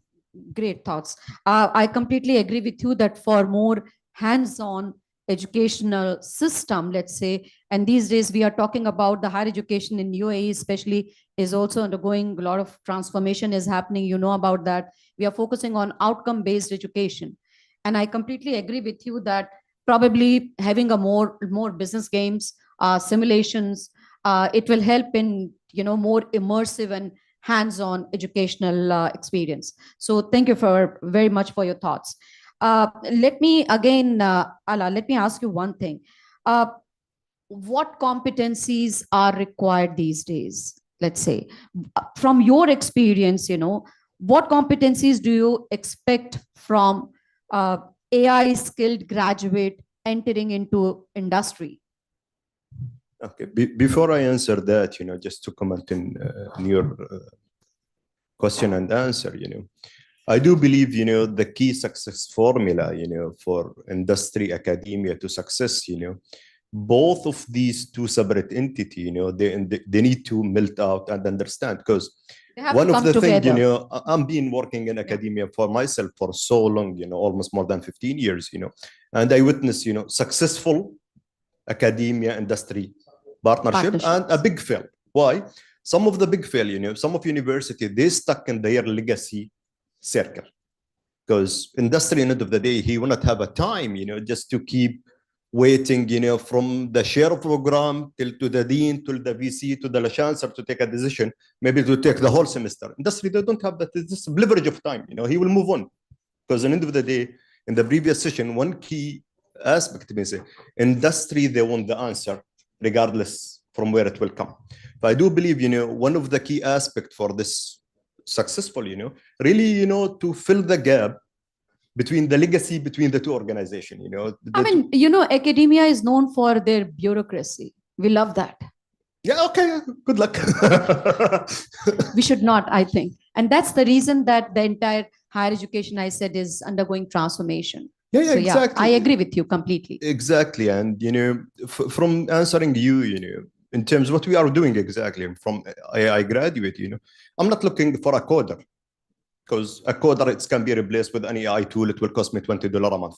As simple as that, We're looking with the student, with a real problem solving, matter index insight, because if I am going to assign a coder, to design or build algorithm for me to turn sustainability issue, I need a guy, he understands what sustainability means.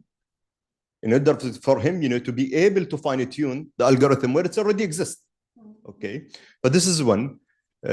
Two, really, from the way the cases it's been teach to the learner, rather than, we stuck in some data set back in 2010, really we need to give, a relevant, use cases from the existing what we see. It's not necessarily to be from me, but if you're teaching, coding, why the case will be from, let's say, a data set for temperature, humidity, energy consumption, really to come up with the matrix helping, the ESGD sustainability insight.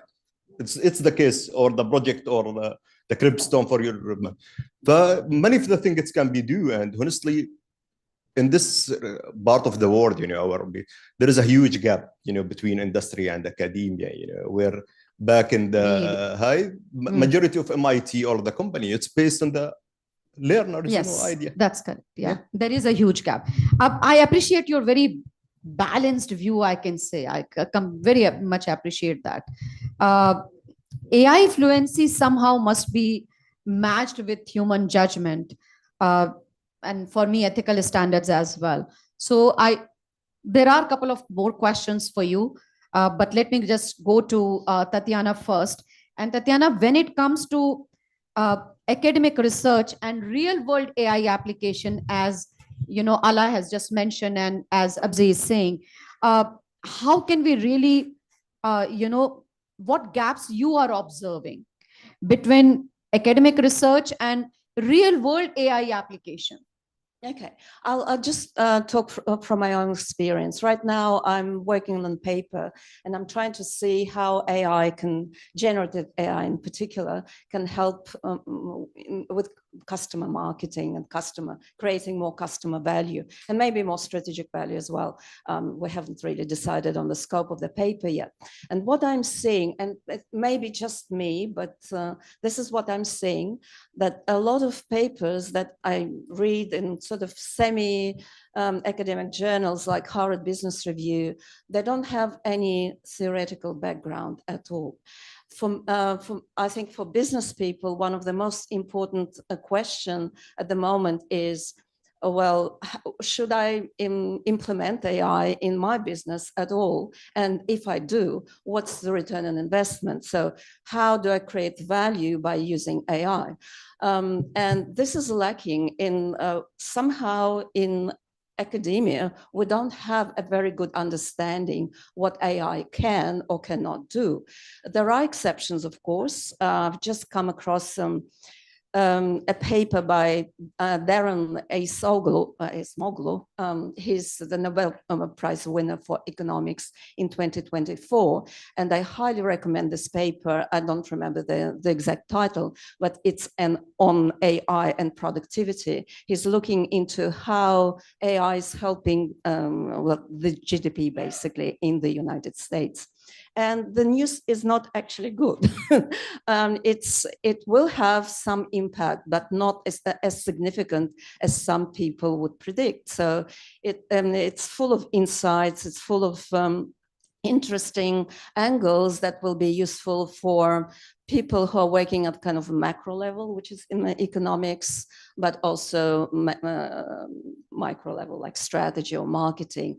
One of his views is, for example, and it's nothing that he actually discovered, but his comment is that the industry itself and the investment in the industry went for some reason into LLMs, while it should have gone somewhere else, helping professionals, helping the industry to actually make better decisions. LLMs, they're trying to, by and large, just mimic how people think or how they speak and so on. So it's a little bit more than that. So this is what I'm finding is that and this is probably a call for all researchers, to think very carefully through the theoretical aspects of why and why should we employing AI at all in industry. Of course, this will require a lot of collaboration between industry and academia, what precisely the research questions should be. So we will probably need to have a lot more collaboration happening. I absolutely agree. And in this region, this is lacking for sure. Yeah, I completely agree with you. And I can say that the academic research is always lagging. You know, when we talk about industry trends, we are way behind what is happening in the industry. I'm also working on a research grant. We received a grant funding from Dubai Future Foundation of around 1.5 million. Yeah. And it is, yes, on Dubai's circular economy and, of course, sustainability. So it's going well. However, still we see that this can be one or two or few fundings, you know. But when it comes to the financial implications, and we have two CEOs, like let us say two people from the industry sitting here, they are always saying that, yes, we need to collaborate more and more. So my question goes to you now regarding industry-university partnership again. So if you are required, and it's a direct question, let's assume we are going to submit a research proposal to you, right? Discussing something related to artificial intelligence, how it is going to help in the workforce skill development. Will you be funding it, Abzi? And then I will come to Ala.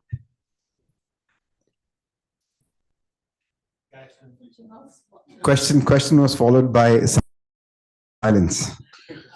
Which means yes or no? Because if it is silence, it means confirmation. Depends. Okay. Go ahead now. Yeah. So it depends. Okay. Yeah. Exactly. You know, Shufi, in any businesses, you know, we evaluate anything, you know, as, value proposition of, as a company, I need to invest X amount of money in this initiative, what it will come back to me. And that's not necessarily to be money back to me as ROI, from us, how we consider we support, we have no problem, for a full paid internship, where you get as learners, and really we teach him, what we want him to work for us. And the successful part of it, maybe he can be full-time employee with us, this is one of it. From research grant, again, I'm still in my statement, there is a huge gap between the industry expectation and what you are currently doing, as you mentioned, because we still talking about, GPTs and generative AI. And honestly, from AI perspective, now they are talking about, general AI, where already the era of generative AI, it's already over from technicality perspective. And now we are talking about agent, multi-agent platform, and how the multi-AI, it will talk with each other to provide a full-fledged system. And if you come to me saying you need to do a research about generative AI, I tell you, this is all the story. Already we have all the answer. But we'll reach to this point really when we'll fill the gap, with what really industry they want. Your point is a valid point. So do you have any challenges, in the industry, which you would prefer to take it to the academia, and you would prefer the people from academia to address those challenges? Yes and no. Okay. Yes and no. Yes, where we really try to discovering a completely new virgin area, okay, where it's never been touched. And if you flip the whole journals or the whole internet, really you not found, the enough resource, to just guide you. But this will make sense for us, to really get in touch with a real, system expert, will he give you the wisdom, okay, and take you from your own bias. Okay, this is one. Two, majority of the thing, maybe it will be pure technicality, to use, the technical output of it, how we can improve the efficiency of the system. And this is, from us, maybe you are right. We have our own advisory board, where we contain, an advisor from each aspect where we believe as a company, it will be needed for our journey. We have from business, from technicality, etc. I hope this you answer your question. Yeah, I mean, definitely that. Again, coming back to the point that we need more collaboration. Abzi, a quick, in just 30 seconds, yeah? I want from you that you said that you terminated the contract of more than 30 people because the work was done by AI. So there was a job loss, right? But at the same time, do you see that there was more opening of job, but a different set of competencies, different set of skills? Not at the moment, but we do find that in the next 6 months, we do have a gap that needs to be filled. So in terms of the coding aspects, no, we don't need it back. But in terms of, we're very clear about chatbots and using AI to help students. We don't like it. So yes, if we're dealing with the number of students that we deal with, it's more efficient to, of course, use chatbots, right? And just put them out there. We did try it with a couple of universities in the UK, but we didn't like it. So what we're doing now is we're hiring more and more people, more and more, we call them account managers, but more and more account managers to make sure that there is a name and a face for every single class where the simulation is used. So there's a hands-on approach over there, and there's no AI in that aspect. So we don't need the coding jobs anymore, but we need more customer-facing jobs on the other line. Yeah. Perfect. A quick question for you. I can see that the future is more about interdisciplinary research. In 30 seconds, what advice you will give? What are your thoughts on it to the researchers who are here? Sorry, what was your What advice you will give to the researchers sitting in this august auditorium, in this room? Yes. On interdisciplinary research. I can fully encourage interdisciplinary research. I actually just completed one research project where I worked with a colleague of mine from the mathematics department, and I worked with a health and vitality coach, and we did a project on obesity and cardiovascular disease. So it's 3 people from very different backgrounds, but all with a common interest, and that is in utilizing nutrition and lifestyle, including exercise, to overcome serious disorders or diseases.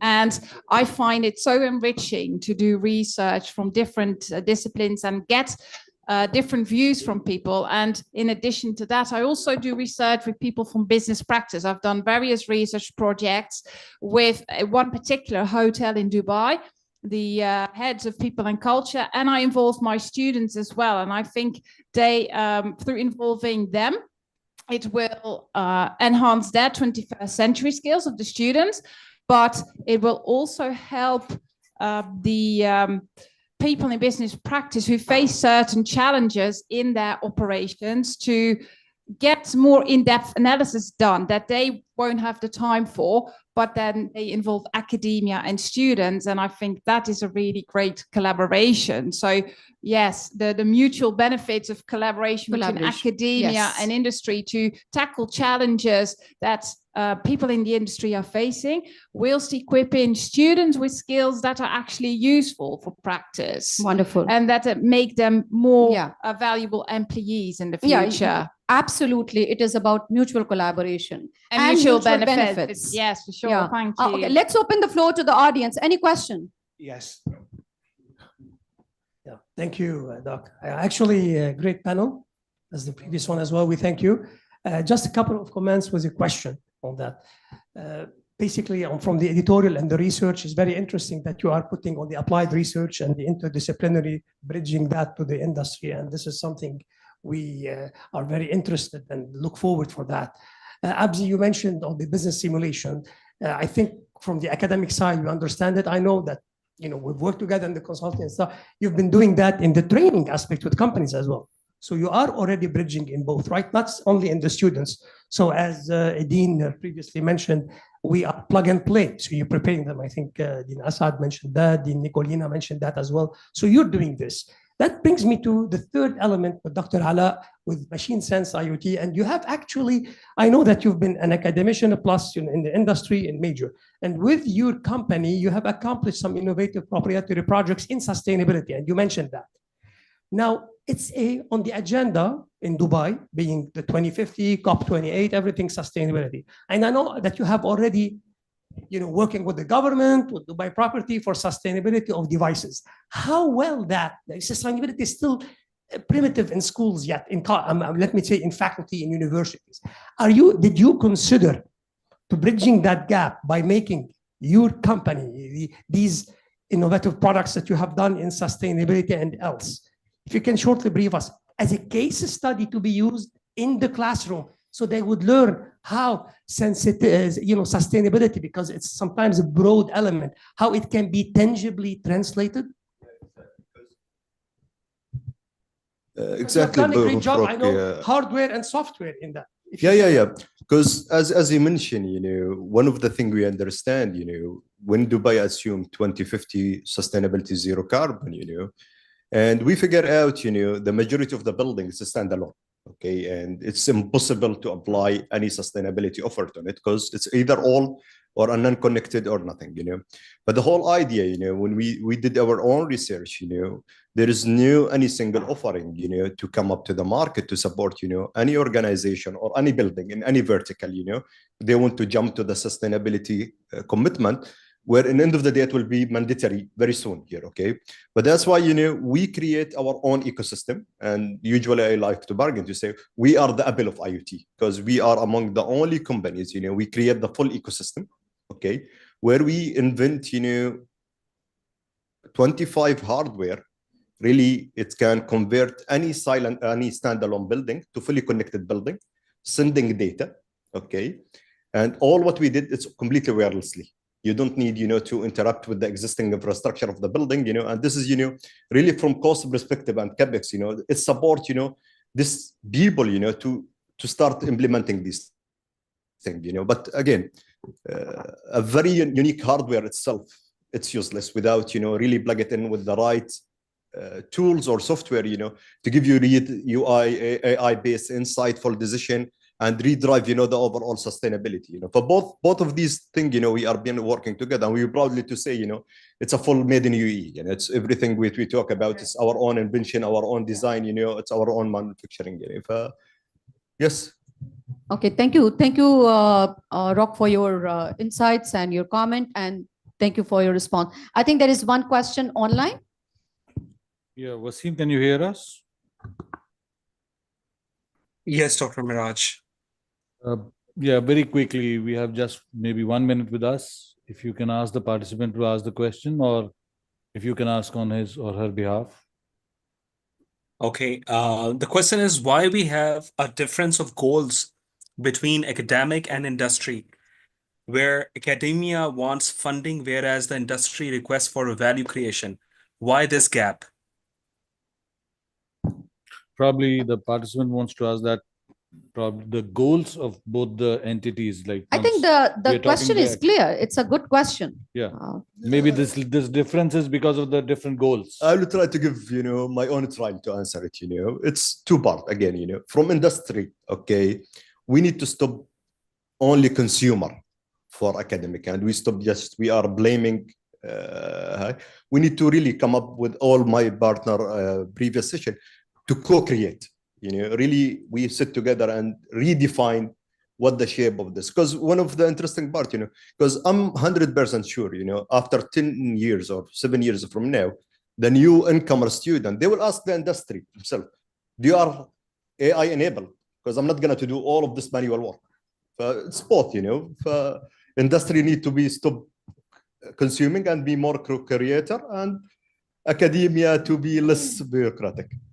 Okay, I think the point is very clear that we start with basically mutual cooperation, which will lead to co-creation and which will lead to mutual benefit. So the model is clear. Yeah, Dr. Anu. Yeah, thank you. I have a question to the editors. As you all know that we are encouraging our students to go for research, and we are enabling them to, partner their educators for research.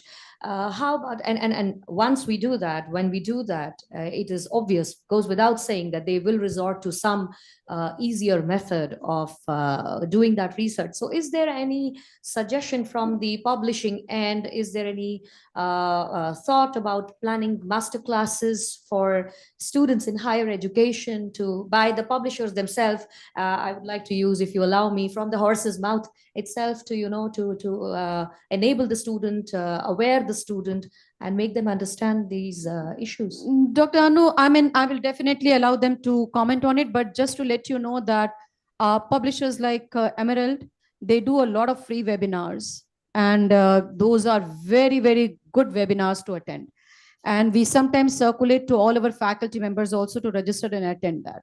And I have been also offering some free webinars, on behalf of Emerald as senior editor. So there are some webinars which are good, and we encourage students and faculty members equally to attend that. Yeah, any comment? Very quick comment. There are also specialist courses for example, how to do a systematic literature review using AI. They use a lot of AI tools there. APRA is one of the organizers of that. Yeah. So if there is no other question, I think we can wrap it up. There's one last question, but present your question in 10 seconds and we will answer in 5 seconds.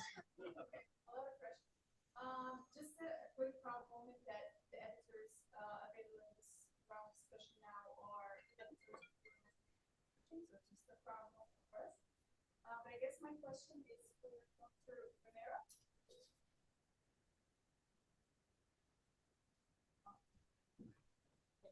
So my question is for Dr. Romero. You mentioned that you've had research with a hotel in Dubai. So I think this is a perfect example of bridging that gap between academia and industry.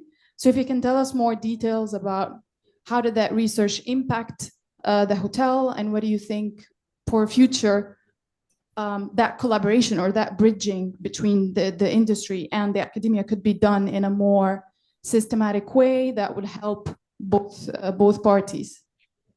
Thank you very much for that question. You are from Emerald Publishing. Yeah, we actually published that study in the International Journal of Organizational That's Analysis, great. which is for Emerald Publishing. And by the way, I'm very pleased with publishing with Emerald because I find the way they communicate with authors very straightforward, and the manuscript portal is very easy to navigate. So that's take that testimonial. Yes, that's a later. testimonial from me to Thank you you. because we all publish with various different publishers, but I find Emerald one of the best ones in terms of the easiness through the whole process. But coming back to your question, yeah, so we collaborated with one hotel and we actually had a conversation with the head of people and culture. First, what is your challenge? And that was employee engagement. So how can we engage employees in our hotel and what are the factors that influence that?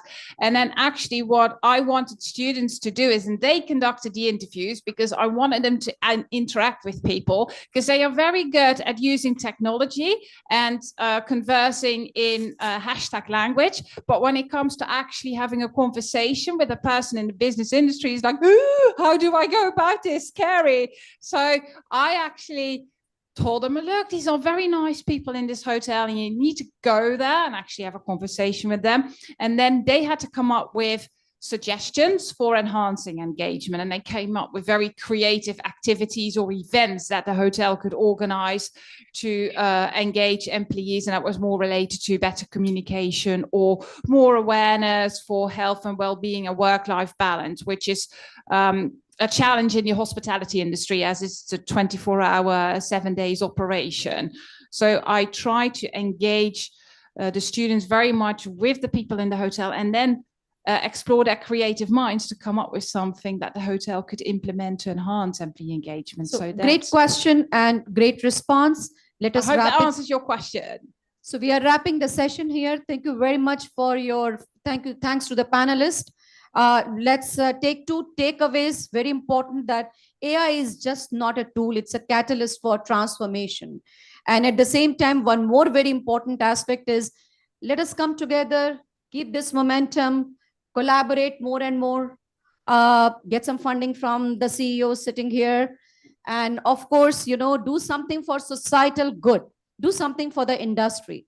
So I'm sure then it will lead to mutual benefit. So once again, thank you very much for your attendance, for your patient hearing. Thank you. Thank you very much, everybody. Now a quick photo. So, Rock, can you please come the way we did for the, yeah.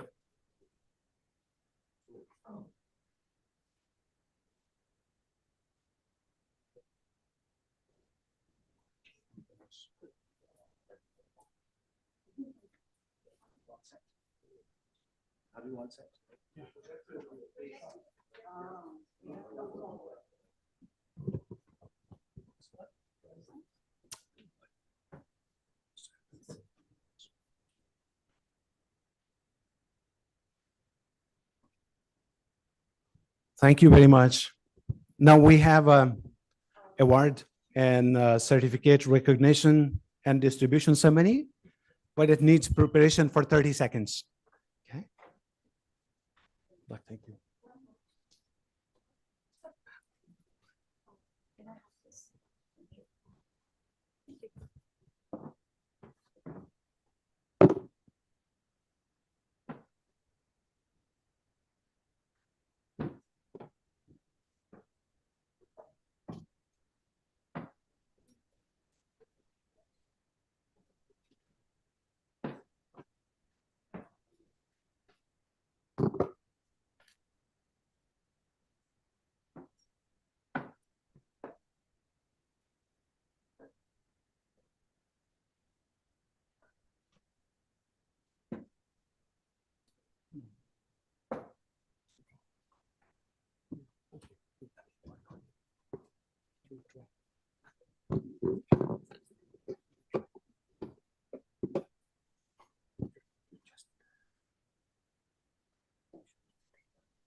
Now it's the award recognition session. To conclude this impactful morning, we now move to the award distribution session, followed by photo session at the ground floor and then lunch on. We invite all speakers, panelists, and awardees to please proceed to the designated area for the group photo, but after this session. Okay. Now I would like to request some of our good colleagues who are behind this success story to come on the stage and give awards to the people who have contributed in early morning, from early morning till now. I request Hosseini Al-Biari, the chairman, Biari Investments, to come on the stage. I request Professor Rockentoin to come on the stage, CEO ABMC. I request Mr. Kushik Burman, CEO Spiro. And I also request Dr. Bashir Zugbi to come on the stage and Dr. Mavish to come on the stage also.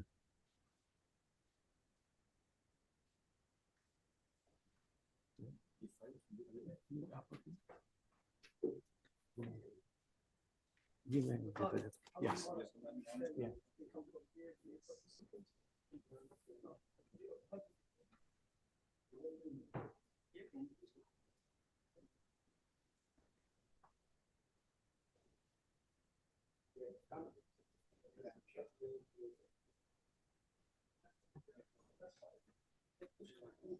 So I'll be calling names one by one. Please come on the stage to receive your certificates. Dr. Rimara Welk from AUD. Dr. Rimara, can you please come and receive your certificate?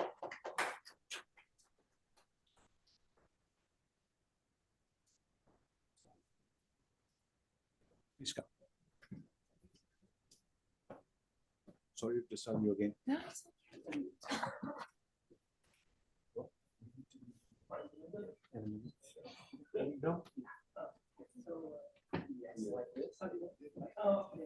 Here, like this. Yeah, better. Yes, great.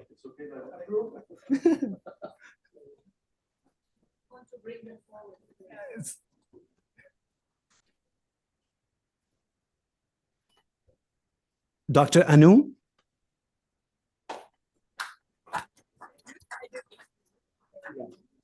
Same place. Yeah, you can come. Done. Thank you. Yeah. Sorry.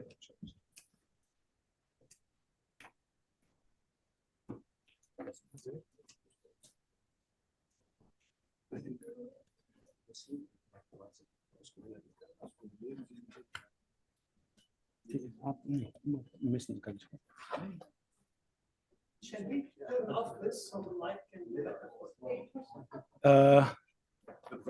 What do you think? Can we go once down? Yes. Down? Better? I think, yeah. One second. Can you go down? Like this? Yes. All right. Better now? All right. Mr. Iwan Radovic. Iwan?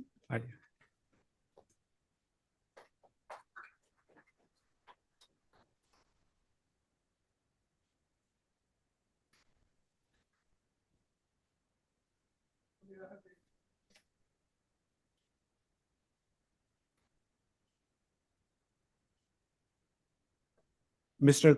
Kushik Burman.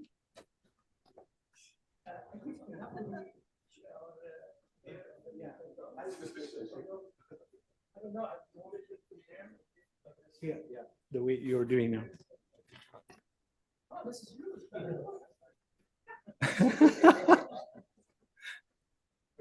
Asad is here. Asad.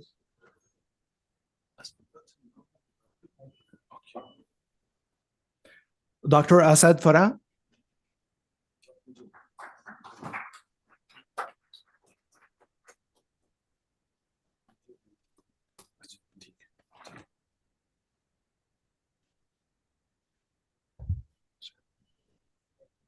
Dr. Wazem Al-Khori.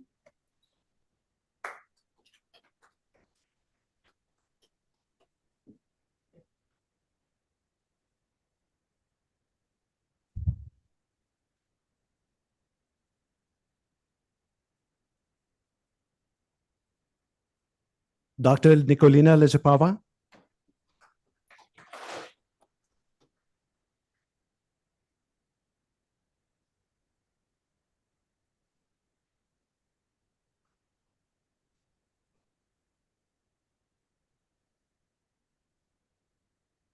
Mr. Abzi Lilani.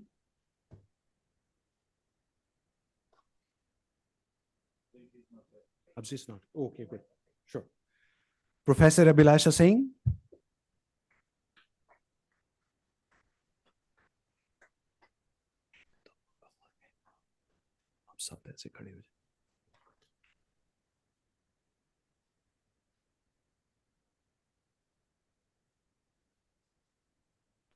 Dr. Allah Ahmed.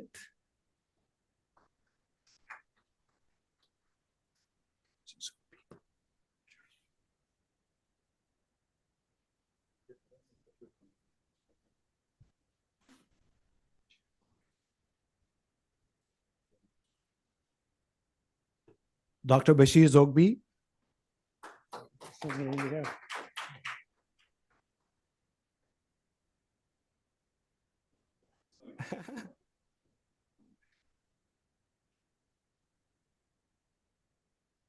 Mr. Rami, oh, sorry. I was short of time. Mr. Rami Husnain.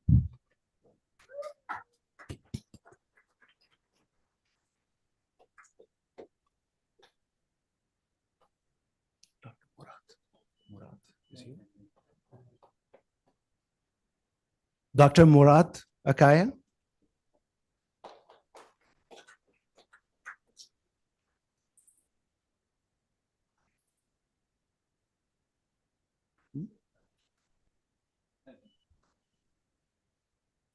Dr. Arif Attar.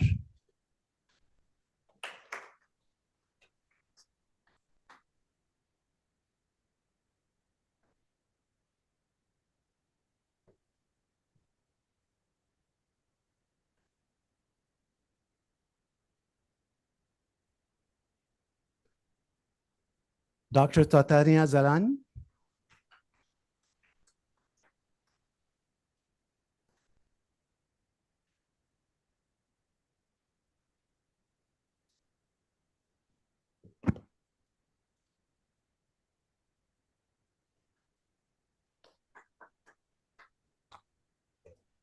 Now we have the awards for some of the prominent companies who are doing great job in the world. And we are going to give them on behalf of ABMC, Emerald Publishing, AUD, Spiro, and Netflix. Last company, I forgot the name. Softflow.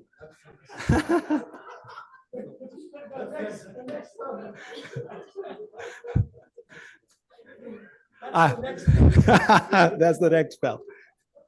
Now, one by one, I'm thankful to the organizations for sponsoring this activity. The Leadership Award goes to Emerald Publishing.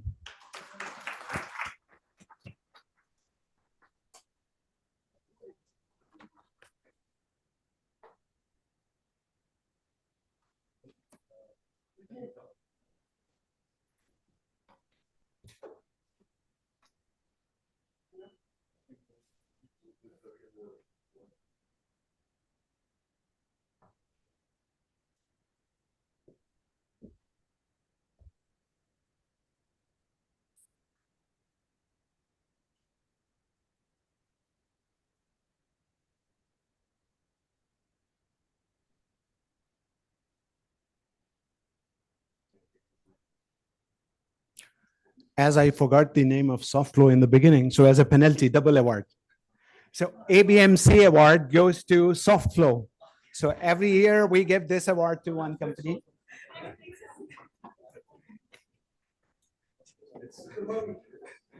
Get closer.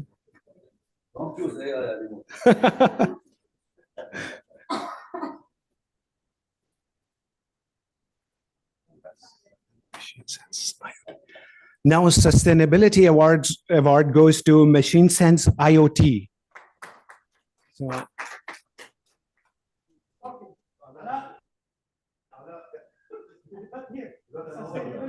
cancel for you, Allah.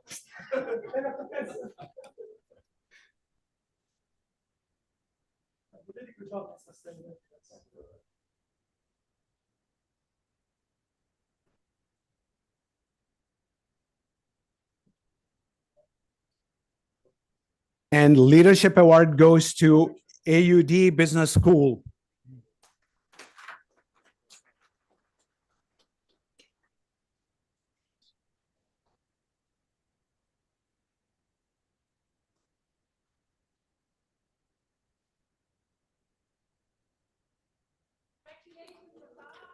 Congratulations.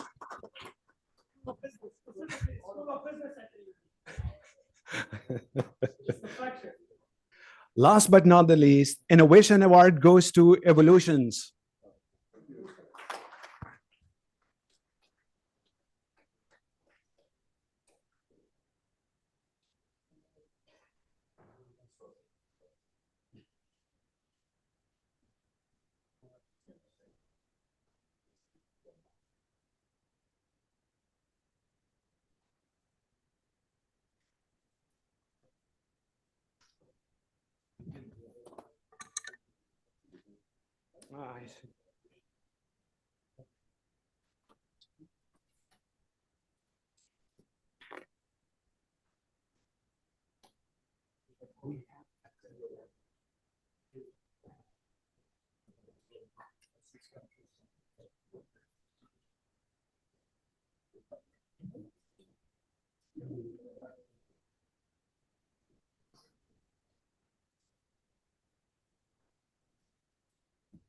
And Innovation Award goes to Spiro.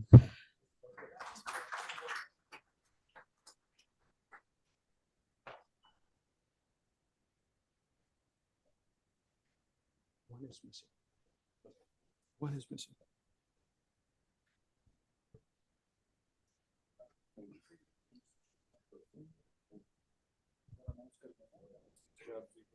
Is Mr. Abzi here? Oh, Mr. Abzi, please come receive your participation award. I think we were just thinking who is not here.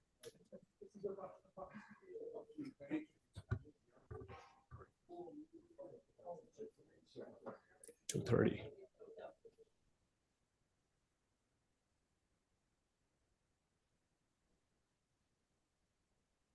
Yeah.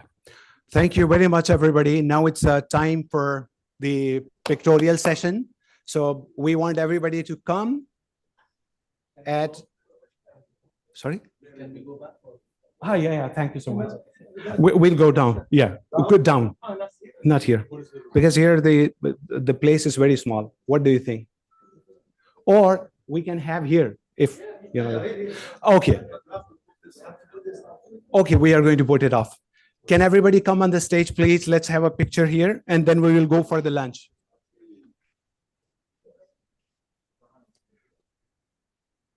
Dr. साहब, ये project पे कैसे start होगा?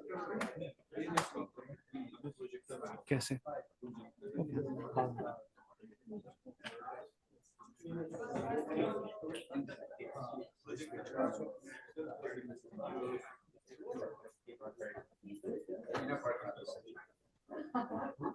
Remote होगा ना, ये switch off कर देते हैं। हाँ।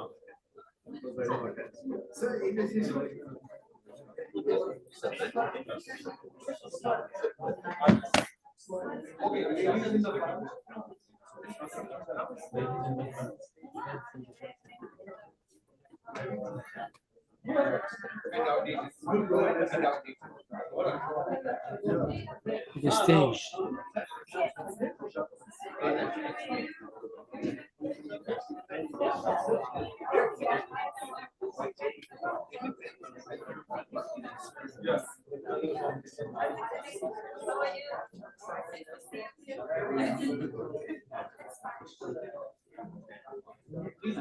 Please, we need it, sir.